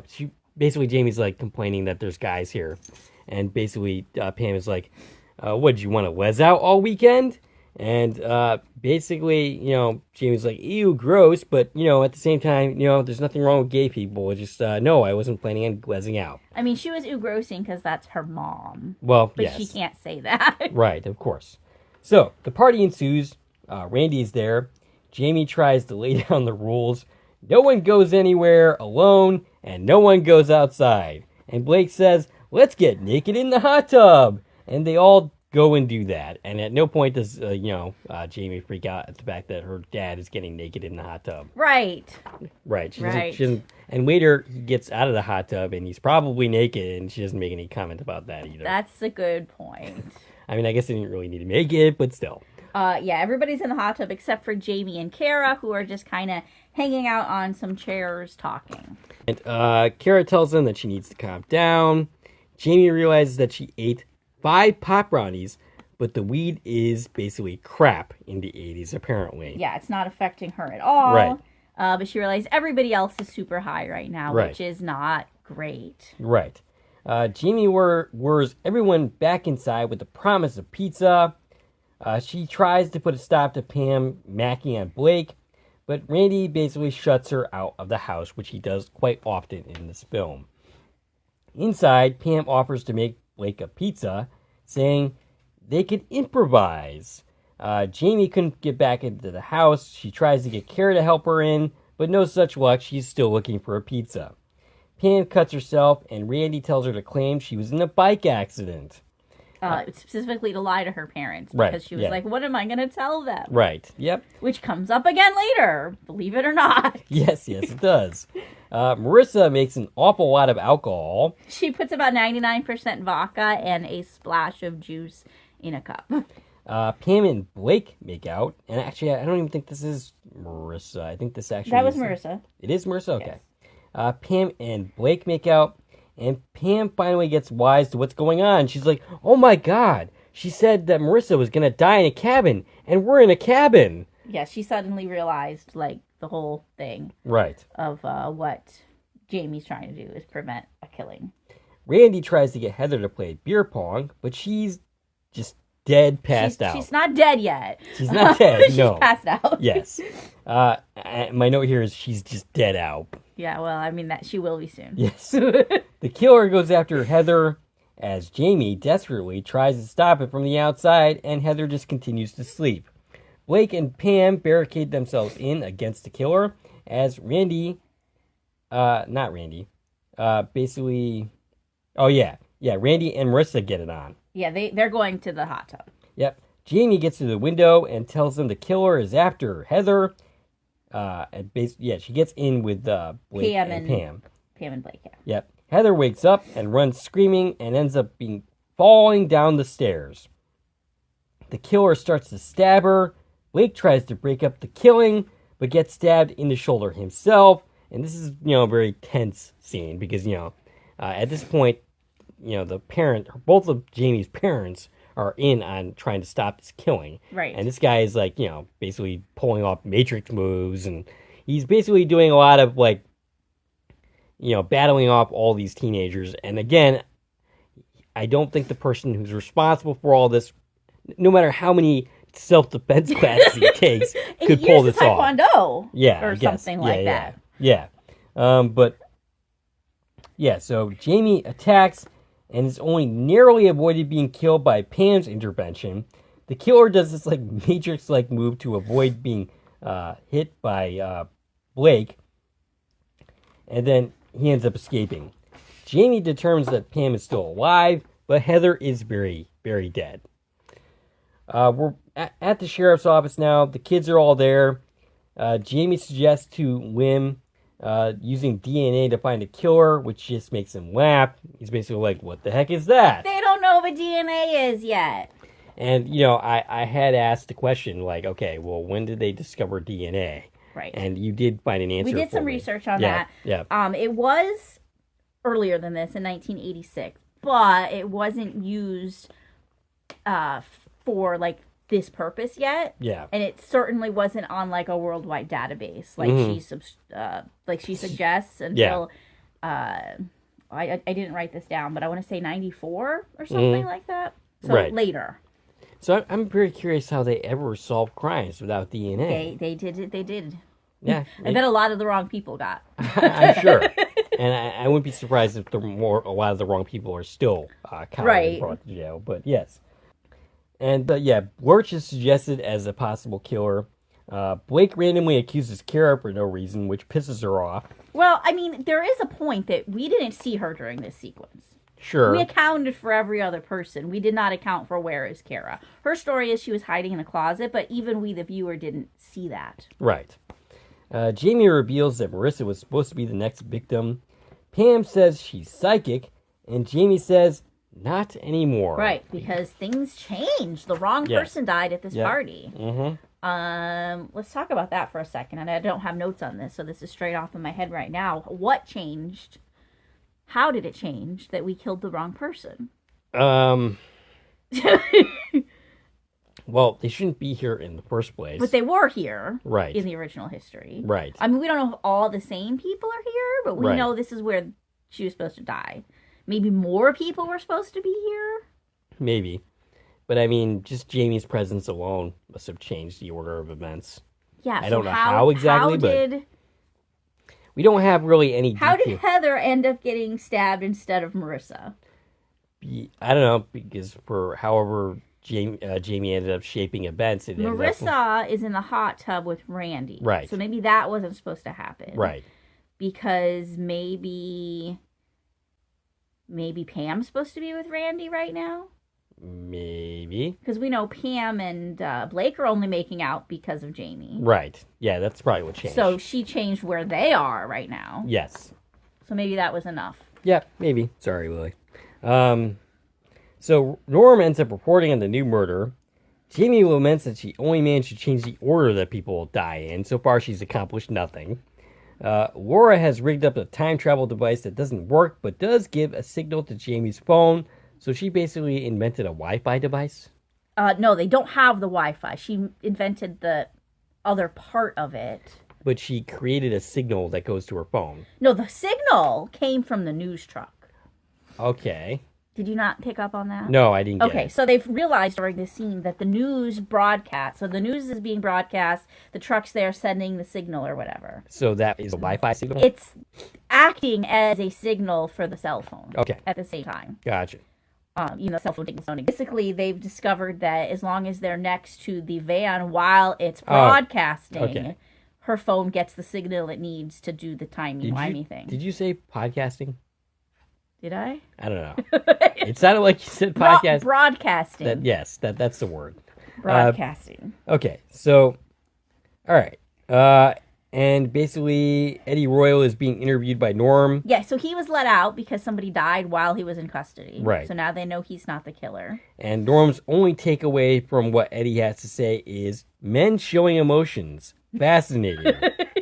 Lauren brings up the fact that when her phone dies in 7 hours, she will be stuck there forever. And they have to send her back tonight, or else she better study for that test that they have in the morning, because she's going to be stuck there forever. Jamie chastises her parents for making out, and then she sees Wirch drive up in a vehicle. A murder van. Right. It's the 80s murder van. It's the 80s murder van. She breaks in, and then he ends up finding her in there and assumes that he's there to steal her video games. Yeah, the van's full of video games.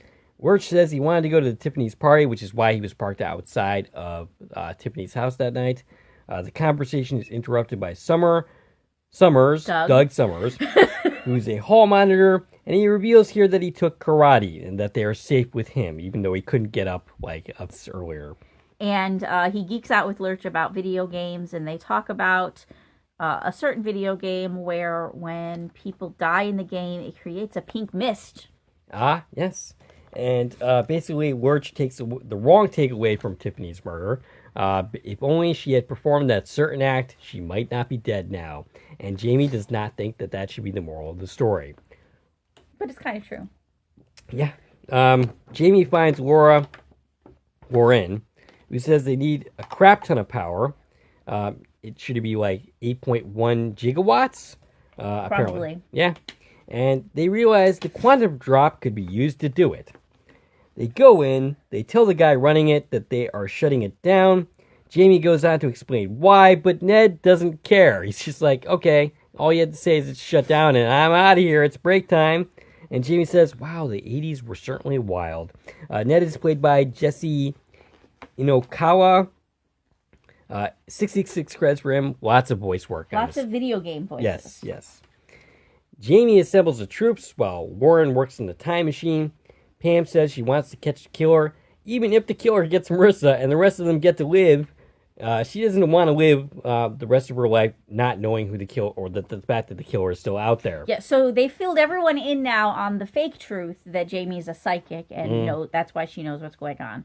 I'm kind of confused why she didn't just tell everybody the real truth at this point. That she's a time traveler? Right. I don't know. Blake says, him neither. He's in on this plan. They decide to use Marissa as bait. She's not exactly happy about this.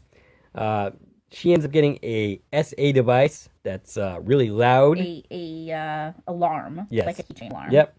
Marissa is nervous and sets herself up. Yeah, so the plan is that she's supposed to go into the dollhouse of horrors, pretending that she's meeting someone to do the thing that she likes to do there that we've already established, because this is normal behavior for her. But the whole team's going to be there secretly to back her up and catch the killer, who they assume is following her and going to kill her there.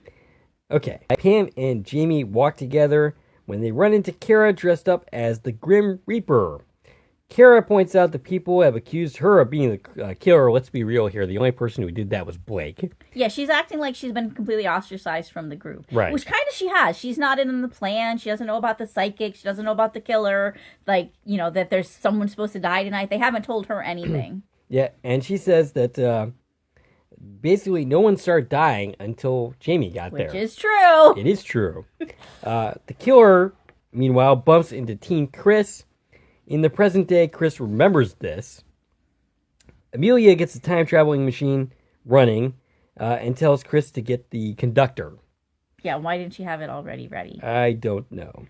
Marissa proceeds into the funhouse and straight up doesn't seem to be having a very good time. And this haunted dollhouse, or whatever they're calling it, it's much spookier than the haunted house in Freaky. Yes. Like, by a lot. This is a creepy, creepy place. Yeah, this actually looks like a serial killer den. She wanders past a bunch of masked figures. One of them happens to be Randy. Yeah, Randy and Pam are both hiding in this front room. We can spot them. Jamie and Blake are in the bathroom. Okay. Or I don't think it's a real bathroom. It's like a bathroom set. Yeah, the killer goes after Jamie, and I'm not sure why he's going after Jamie. He has nothing to do with his motivations for killing people in the first place. Right. Like, there were very specific reasons and very specific people, and I guess maybe just because she's interfering and trying to stop him from killing those people. Maybe. But yeah, the only person he should be going after right now is Marissa. Yes. But he doesn't seem to be interested now in doing he just wants to kill the whole group, I guess? I guess. They all attack. Jamie stabs the killer, and then the killer ends up going after Jamie some more, but he ends up getting scythed to death by Kara. And apparently her scythe or whatever... Scythe. It was actually real, and this is weirdly another reference to Revival, even though it's not a Revival reference at all, because this came out before. Having a scythe. Yeah, but yeah, that was... somebody. And you know what's interesting? I was just... Before we started recording today, I just started looking at our next movie, Time Cut. And right in the pictures for it on IMDb, the girl's holding a scythe. Oh, that's weird. So, I don't recall this, but I'm guessing a scythe comes up in that movie, too. Okay. So, it's something for us to keep an eye on as we watch that one again. I definitely will. So yeah, Kara killed the killer! Killed the killer. With the scythe that they're all surprised is real, because it was part of her Halloween costume. All right, I get that there's a killer going around, but her dad gave her a real scythe? No, he's not a very good cop. No, I'm guessing not. Yeah. But so they take off the mask, and it's Scooby-Doo style. Very Scooby-Doo style. They're like, let's reveal who the killer is. And it turns out to be Doug Summers. Ooh, the future principal? Yes. He's the killer. Yep. And not anymore. He's not the future principal anymore. He's been wiped out of existence. Who took karate. Pam is confused that they never did anything to him, but that's not true. They got Fat Trish killed, and apparently Trish and Doug were an item or something. Right, and then everybody just remembered this because that's how much attention they did not pay to these people. Right. So basically, they thought that she was having an affair with Coach Zane, and they wanted to find out if that was true or not. So they invited her over, got her drunk, and then needled her with questions about this affair. And then basically let her drive drunk. Right, and that is how she ended up dying. Yeah, so the moral of the story is Doug blames these girls for her death. And, technically that is correct. I mean, they didn't murder her, but they certainly contributed. They have responsibility. And they certainly didn't stop her from getting in that car. Well, one, they got her drunk. Right. They're the reason why she was drunk in the first place. And they did not prevent her from leaving. Right. So they do bear some responsibility for her death. Sure. But I don't feel like they needed to get murdered for that. No, I mean, of course not. That's not a normal, proportional response. But yeah, and then, Jamie starts getting pissed at her mom, Pam, for basically being a part of this. But as it turns out, Pam was not involved with that. She was not there. Because Pam and Tiffany had a fight, so Pam wasn't even at the party. It was just the other three girls. We do have a credit at this point for Dead Trish. She's listed as instead of Fat Trish, which I find that weird. And I figured out why I have it because we hear her voice briefly while someone's telling the story of what happened that night. We have this very faint voiceover of Trish leaving the party upset. Right. So we hear her voice, and she's played by Hannah Sarah Grills. This is her only credit. So Jamie wonders if Pam had absolutely nothing to do with Trish's death. Then why did the killer put a note in her locker room? And Pam is, of course, confused by this because that hasn't happened. And Pam says it didn't, and Jamie says, but it will, not anymore. Or it would have. Right. And Jamie presents the note. Pam looks confused. Laura comes in and finds out who the killer is and says they need to go now or she will be stuck here forever. Marissa starts to speak. And she's like, it doesn't matter now, because they're arguing about the note. She's like, it doesn't matter now. He's dead. And ends up getting her throat cut by the killer. So we're 0 for 3 here. All three of the girls that we were here to prevent their deaths are dead. And we have a second killer. Right. Jamie comes to the conclusion that it must be adult Doug from the future. And Warren says there is no adult Doug at this point. He's dead. He's gone. And she asks how he even got there in the first place. We see in the future that Amelia is knocked out. And Warren, of course, finds her daughter laying there on the ground. Yeah, Lauren comes back from work. Apparently, she's been at work for 24 hours. Right. And didn't know anything's happening. Right. Didn't know the girl's missing. Was never told about time travel, even Right. though every other adult in town's been told it and it dismissed it. Right. You know. The killer ends up murdering Marissa, stabbing her 16. She has to get her 16 stabs, Right, right. Because that's the MO. So Norm's broadcasting at the fair for some reason. I don't even know why he's here. Well, they said they always broadcast here. And That's gotcha. how they knew it would be a good place to do the thing. And that was also part of it, is we got to get you not only before your phone dies, but before he goes off the air. So Jamie and Warren run past him, warn him about her. Tell him, keep rolling, because they need him rolling or else she can't go home. Right. And Norm... And also Kara, meanwhile, is chasing the killer. Right. And then Norm ends up dying by being stabbed in the head. And at this point in the movie, I'm like, wow, they've really fucked up the timeline. And then the news crew camera operator, who's off screen, it's just a voice credit, says, keep rolling, because, like, their anchor just got murdered. Right. And again, it's important that we know they're still rolling. That's, like, the conceit of how this time travel is going to work. The news crew camera operator is played by Kevin Messick.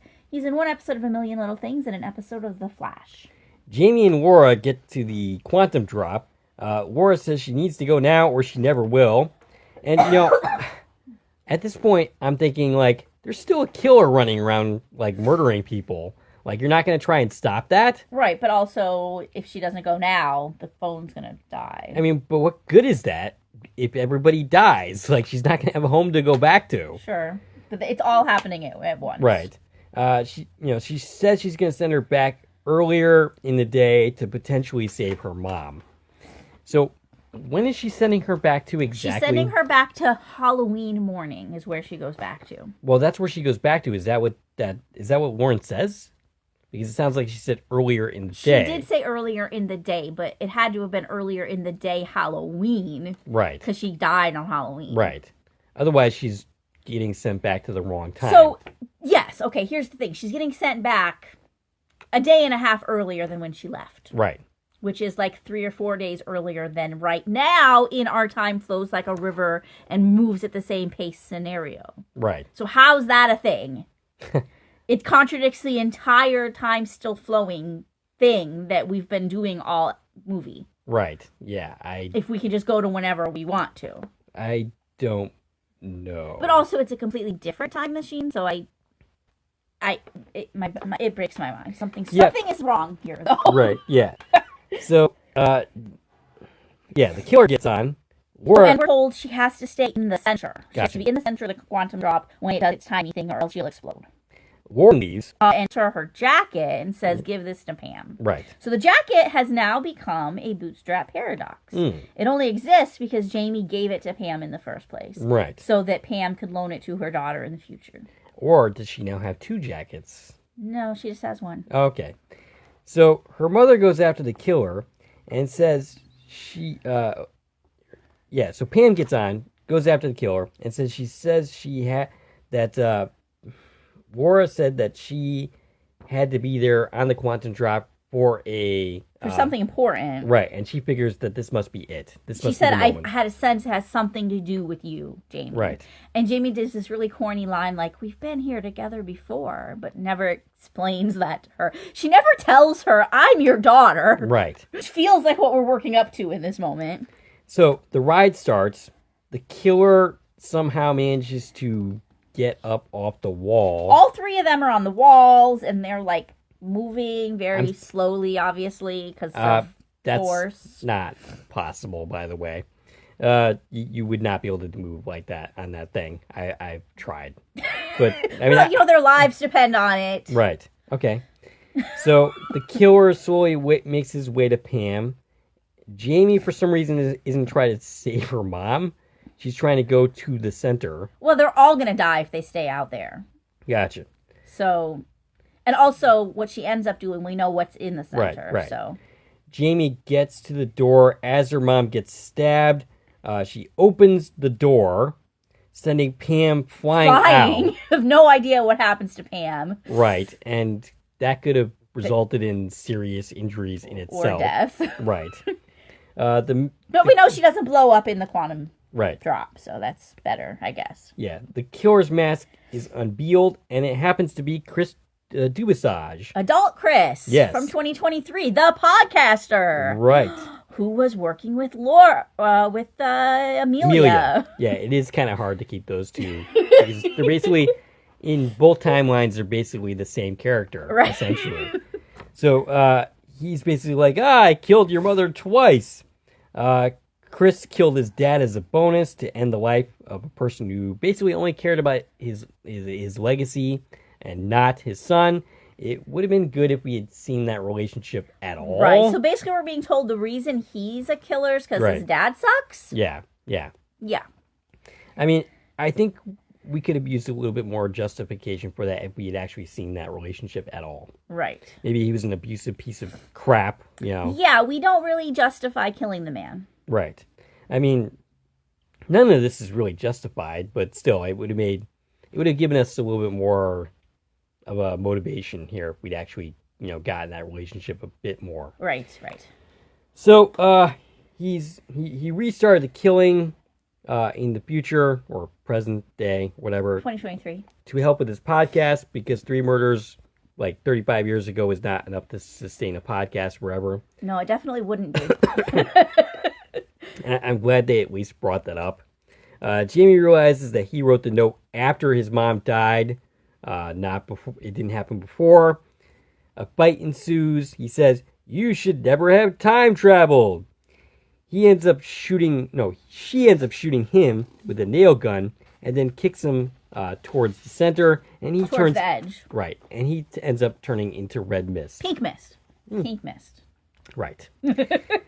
Flashes of light. We hear a bunch of voices, and Jamie's remembering like all the events of the movie. Basically, her life is flashing before her eyes. I guess literally, and she ends up back in present day. She runs home to find her mom is okay. They embrace. Her dad wonders what's wrong with her acting all upset. And her mom's not dressed as Molly Ringwald. Nope. They are in fact dressed as Mr. and Mrs. Smith. Yes. I'm very curious as to why that change happened. They're a better couple now? I guess so.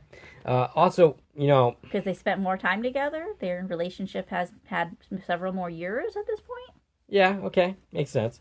Also, you have to think that falling out of the quantum drop after being stabbed would be a significant event. They both got stabbed during this, actually. Right. And that would, change things a little bit. But yeah. And she's wearing the jacket. Right. Mom's wearing the jacket that she got from her friend Jamie LaFleur. Right. Who disappeared that day. Right. And who she doesn't recognize as her daughter. But, that's the same problem with Back to the Future, in that they don't recognize that their son has changed into the same person that was very influential to their lives 30 years prior. So, Laura and Amelia... and they asked Jamie how she got cut, and she uses the same lie that her parents made up and said, I was in a bike accident. Mm-hmm. Lauren and Amelia stop by. Lauren wants to talk to not Pam. She wants to talk to Jamie outside. And of course, at this point, she's not Jamie anymore, but she doesn't know that. She doesn't know that yet. Lauren got the time. Oh, she basically got the time that she was supposed to be. Yeah, she's like, I meant to be there to meet you, but I forgot about daylight savings time, so I got there at the wrong time. And she waited. Why didn't you wait? Right. She waited 30 years to learn who won that fight with the serial killer. Yeah, she wasn't sure who was going to get off the ride. So she brought a gun. Jamie or the killer. And does she... Okay, wait. Problem. Okay. She doesn't know the killer was future Chris. No. But she does. This Lauren knows that. But teen Lauren didn't know that. Okay. Wait, did she specifically mention Chris? She does in a few minutes in the credit scene. Oh, yeah, in the notebook. Yeah. She's like, I kept tabs on him. You didn't know it was him. If the last thing you saw was you don't know who's going to get out of the ride, he still had his mask on. Right. You didn't know it was him. Right. Okay. Well. A man interrupts this conversation. He's played by Alex Sykin. He's credited as 34-year-old man. 26 credits for him, including an episode of Yellow Jackets. Mm-hmm. And he was in all 60 episodes of a show called in love with my ex's father. That sounds really complicated. It does. It does. So yes, he's credited just as 34-year-old man. Jamie, just like when she met her dad, was like, oh, who's that? So she's had incestual thoughts about her her family 2 times in this movie. Yeah, she even goes, why do I keep doing that? Laura asks if she remembers how she tried to keep her parents apart. Well, that didn't work out so well, and now she has a 34-year-old brother. And her name isn't Jamie anymore. Because the brother's name is Jamie. They used that one up on their first kid. Which was a problem with Back to the Future, as you pointed out to me. Right. Yeah. So in Back to the Future, we had this little scene where they're like, Marty, I love that name, right? Right. And we insinuate that he was named after himself. Right. But he was the 3rd child. So why would they wait till the 3rd child to use the name that they love? It would have been funnier if he came back and his older brother was named Marty. Right. And that's what happened here. The first child got named Jamie, and her name is now Colette. Right. And I'm curious where that name came from. I don't know. Oh, and also her mom is talking to her mother now. Yeah, and she said she'll see her at Thanksgiving. So she fixed their relationship. That's a positive. So Warren hands not Jamie a notebook which explains all the possible changes that she went through.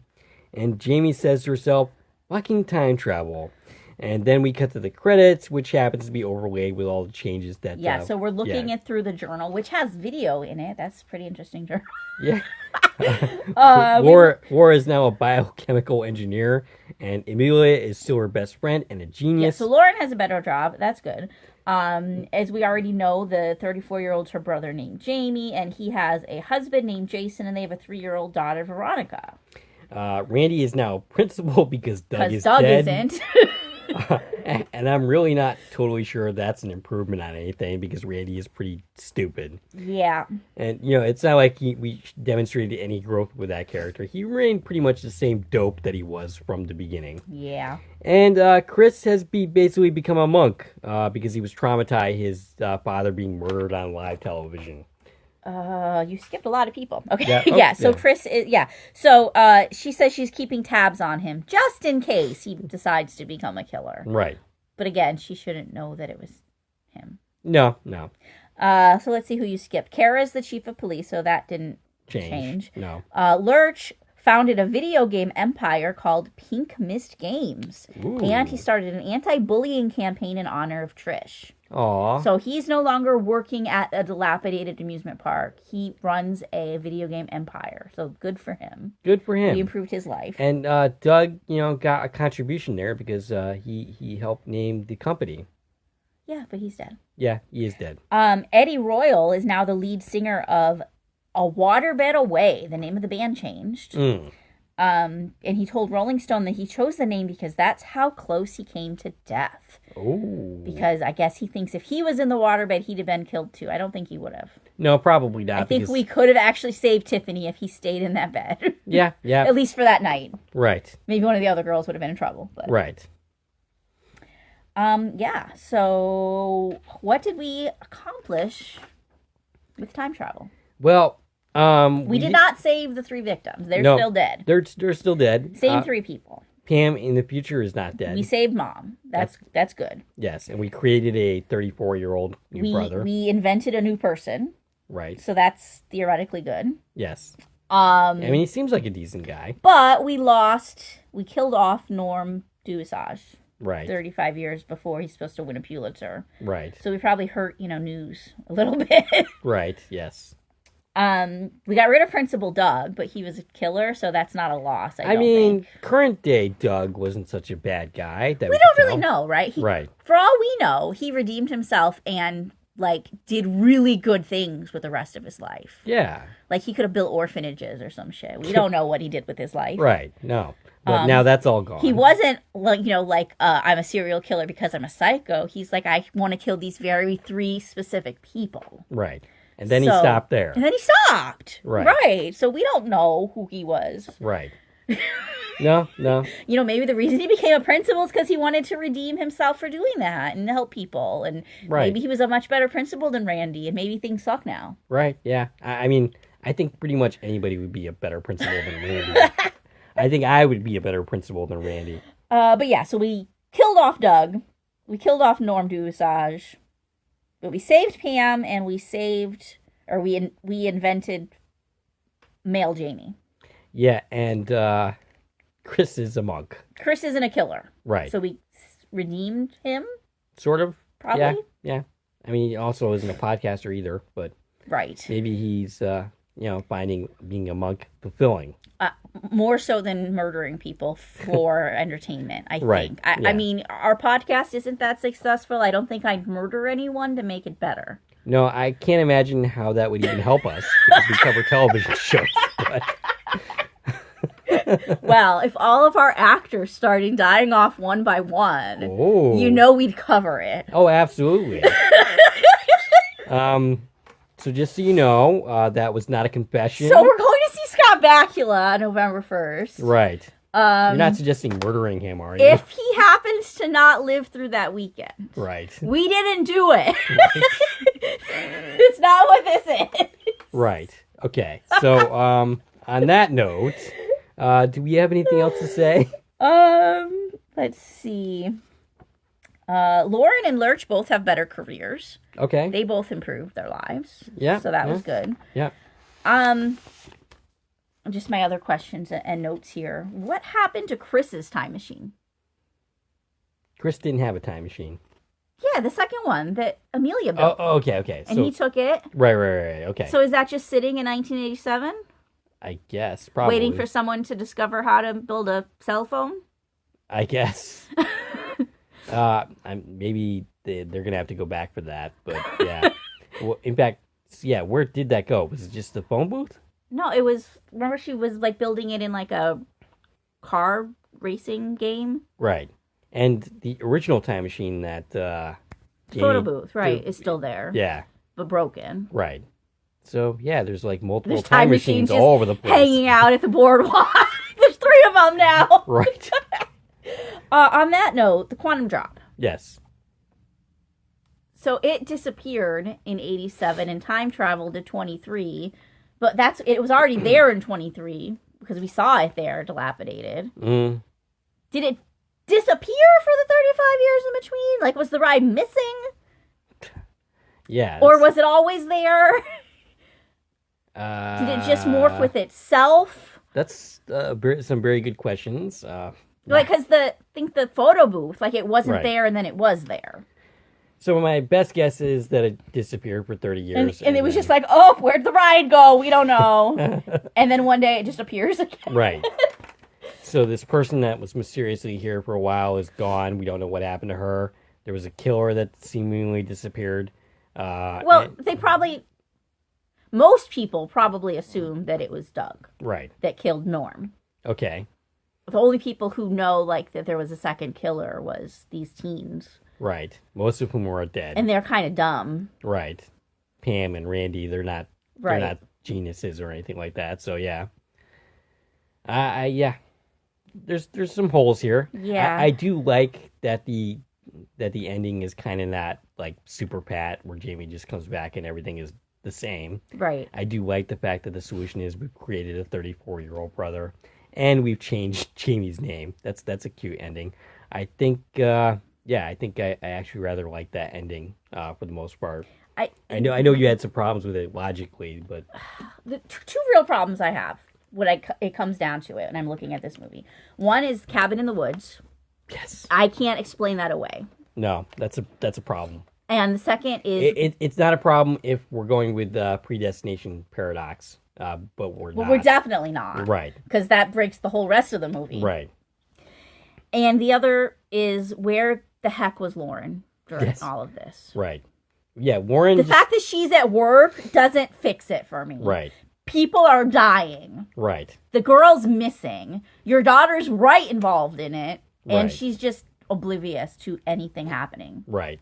And she should know what's going on because, she's... Because she's in it. Right. She's integral to what's going on in the past. And she just doesn't appear until after we've changed everything. Right. And suddenly she's been part of it for 35 years waiting for her to come back. Mm-hmm. So how did we get from there to there? I don't know. It's yeah, that's a big problem in itself. And then Warren in the past just kind of flits in and out of things. Yeah, she was just not present for so many of these events. Like, where the heck did she go? Right. I know we've got her working on the time machine part of it, but like the killer's chasing people and she's never around. Right. Yeah. Yeah, it's so there's definitely some holes in this movie. I mean, like there is in most time travel movies. I think there's definitely not a consistent view of time travel that makes coherent sense. So we have a couple more credits that I didn't ID where we met them. We have a credit for regular dad. Yes, I noticed. No idea who, when, but that's Ryan Cowie. He was in Sight. Oh, okay, with Donald Hang. Donald Hang, who we interviewed about Sight. It was a great film. We didn't cover the film itself because we saw it in the theater. Right. And that's not how we work. Right. But we did interview Donald about the film, and Ryan had a part in that. Yep. He also was in one episode of Firefly Lane.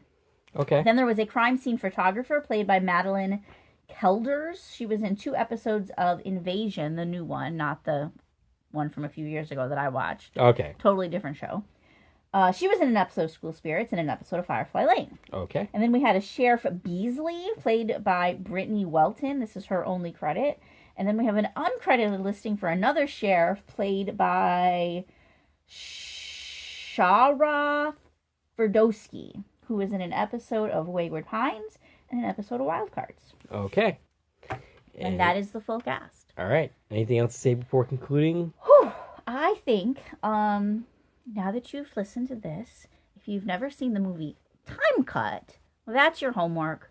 Go watch Time Cut, because that's going to be the next movie we cover in about a week-ish, maybe a little longer. Look for that one to drop. And we're going to be doing some comparing and contrasting specifically between these 2 films. Because they came out 1 year apart, but they have a very similar basic premise. Right. So we're going to dive into that next time. So make sure you check out Time Cut or review it if you haven't seen it in a while, so that we can have a discussion about Totally Killer versus Time Cut. Looking forward to it.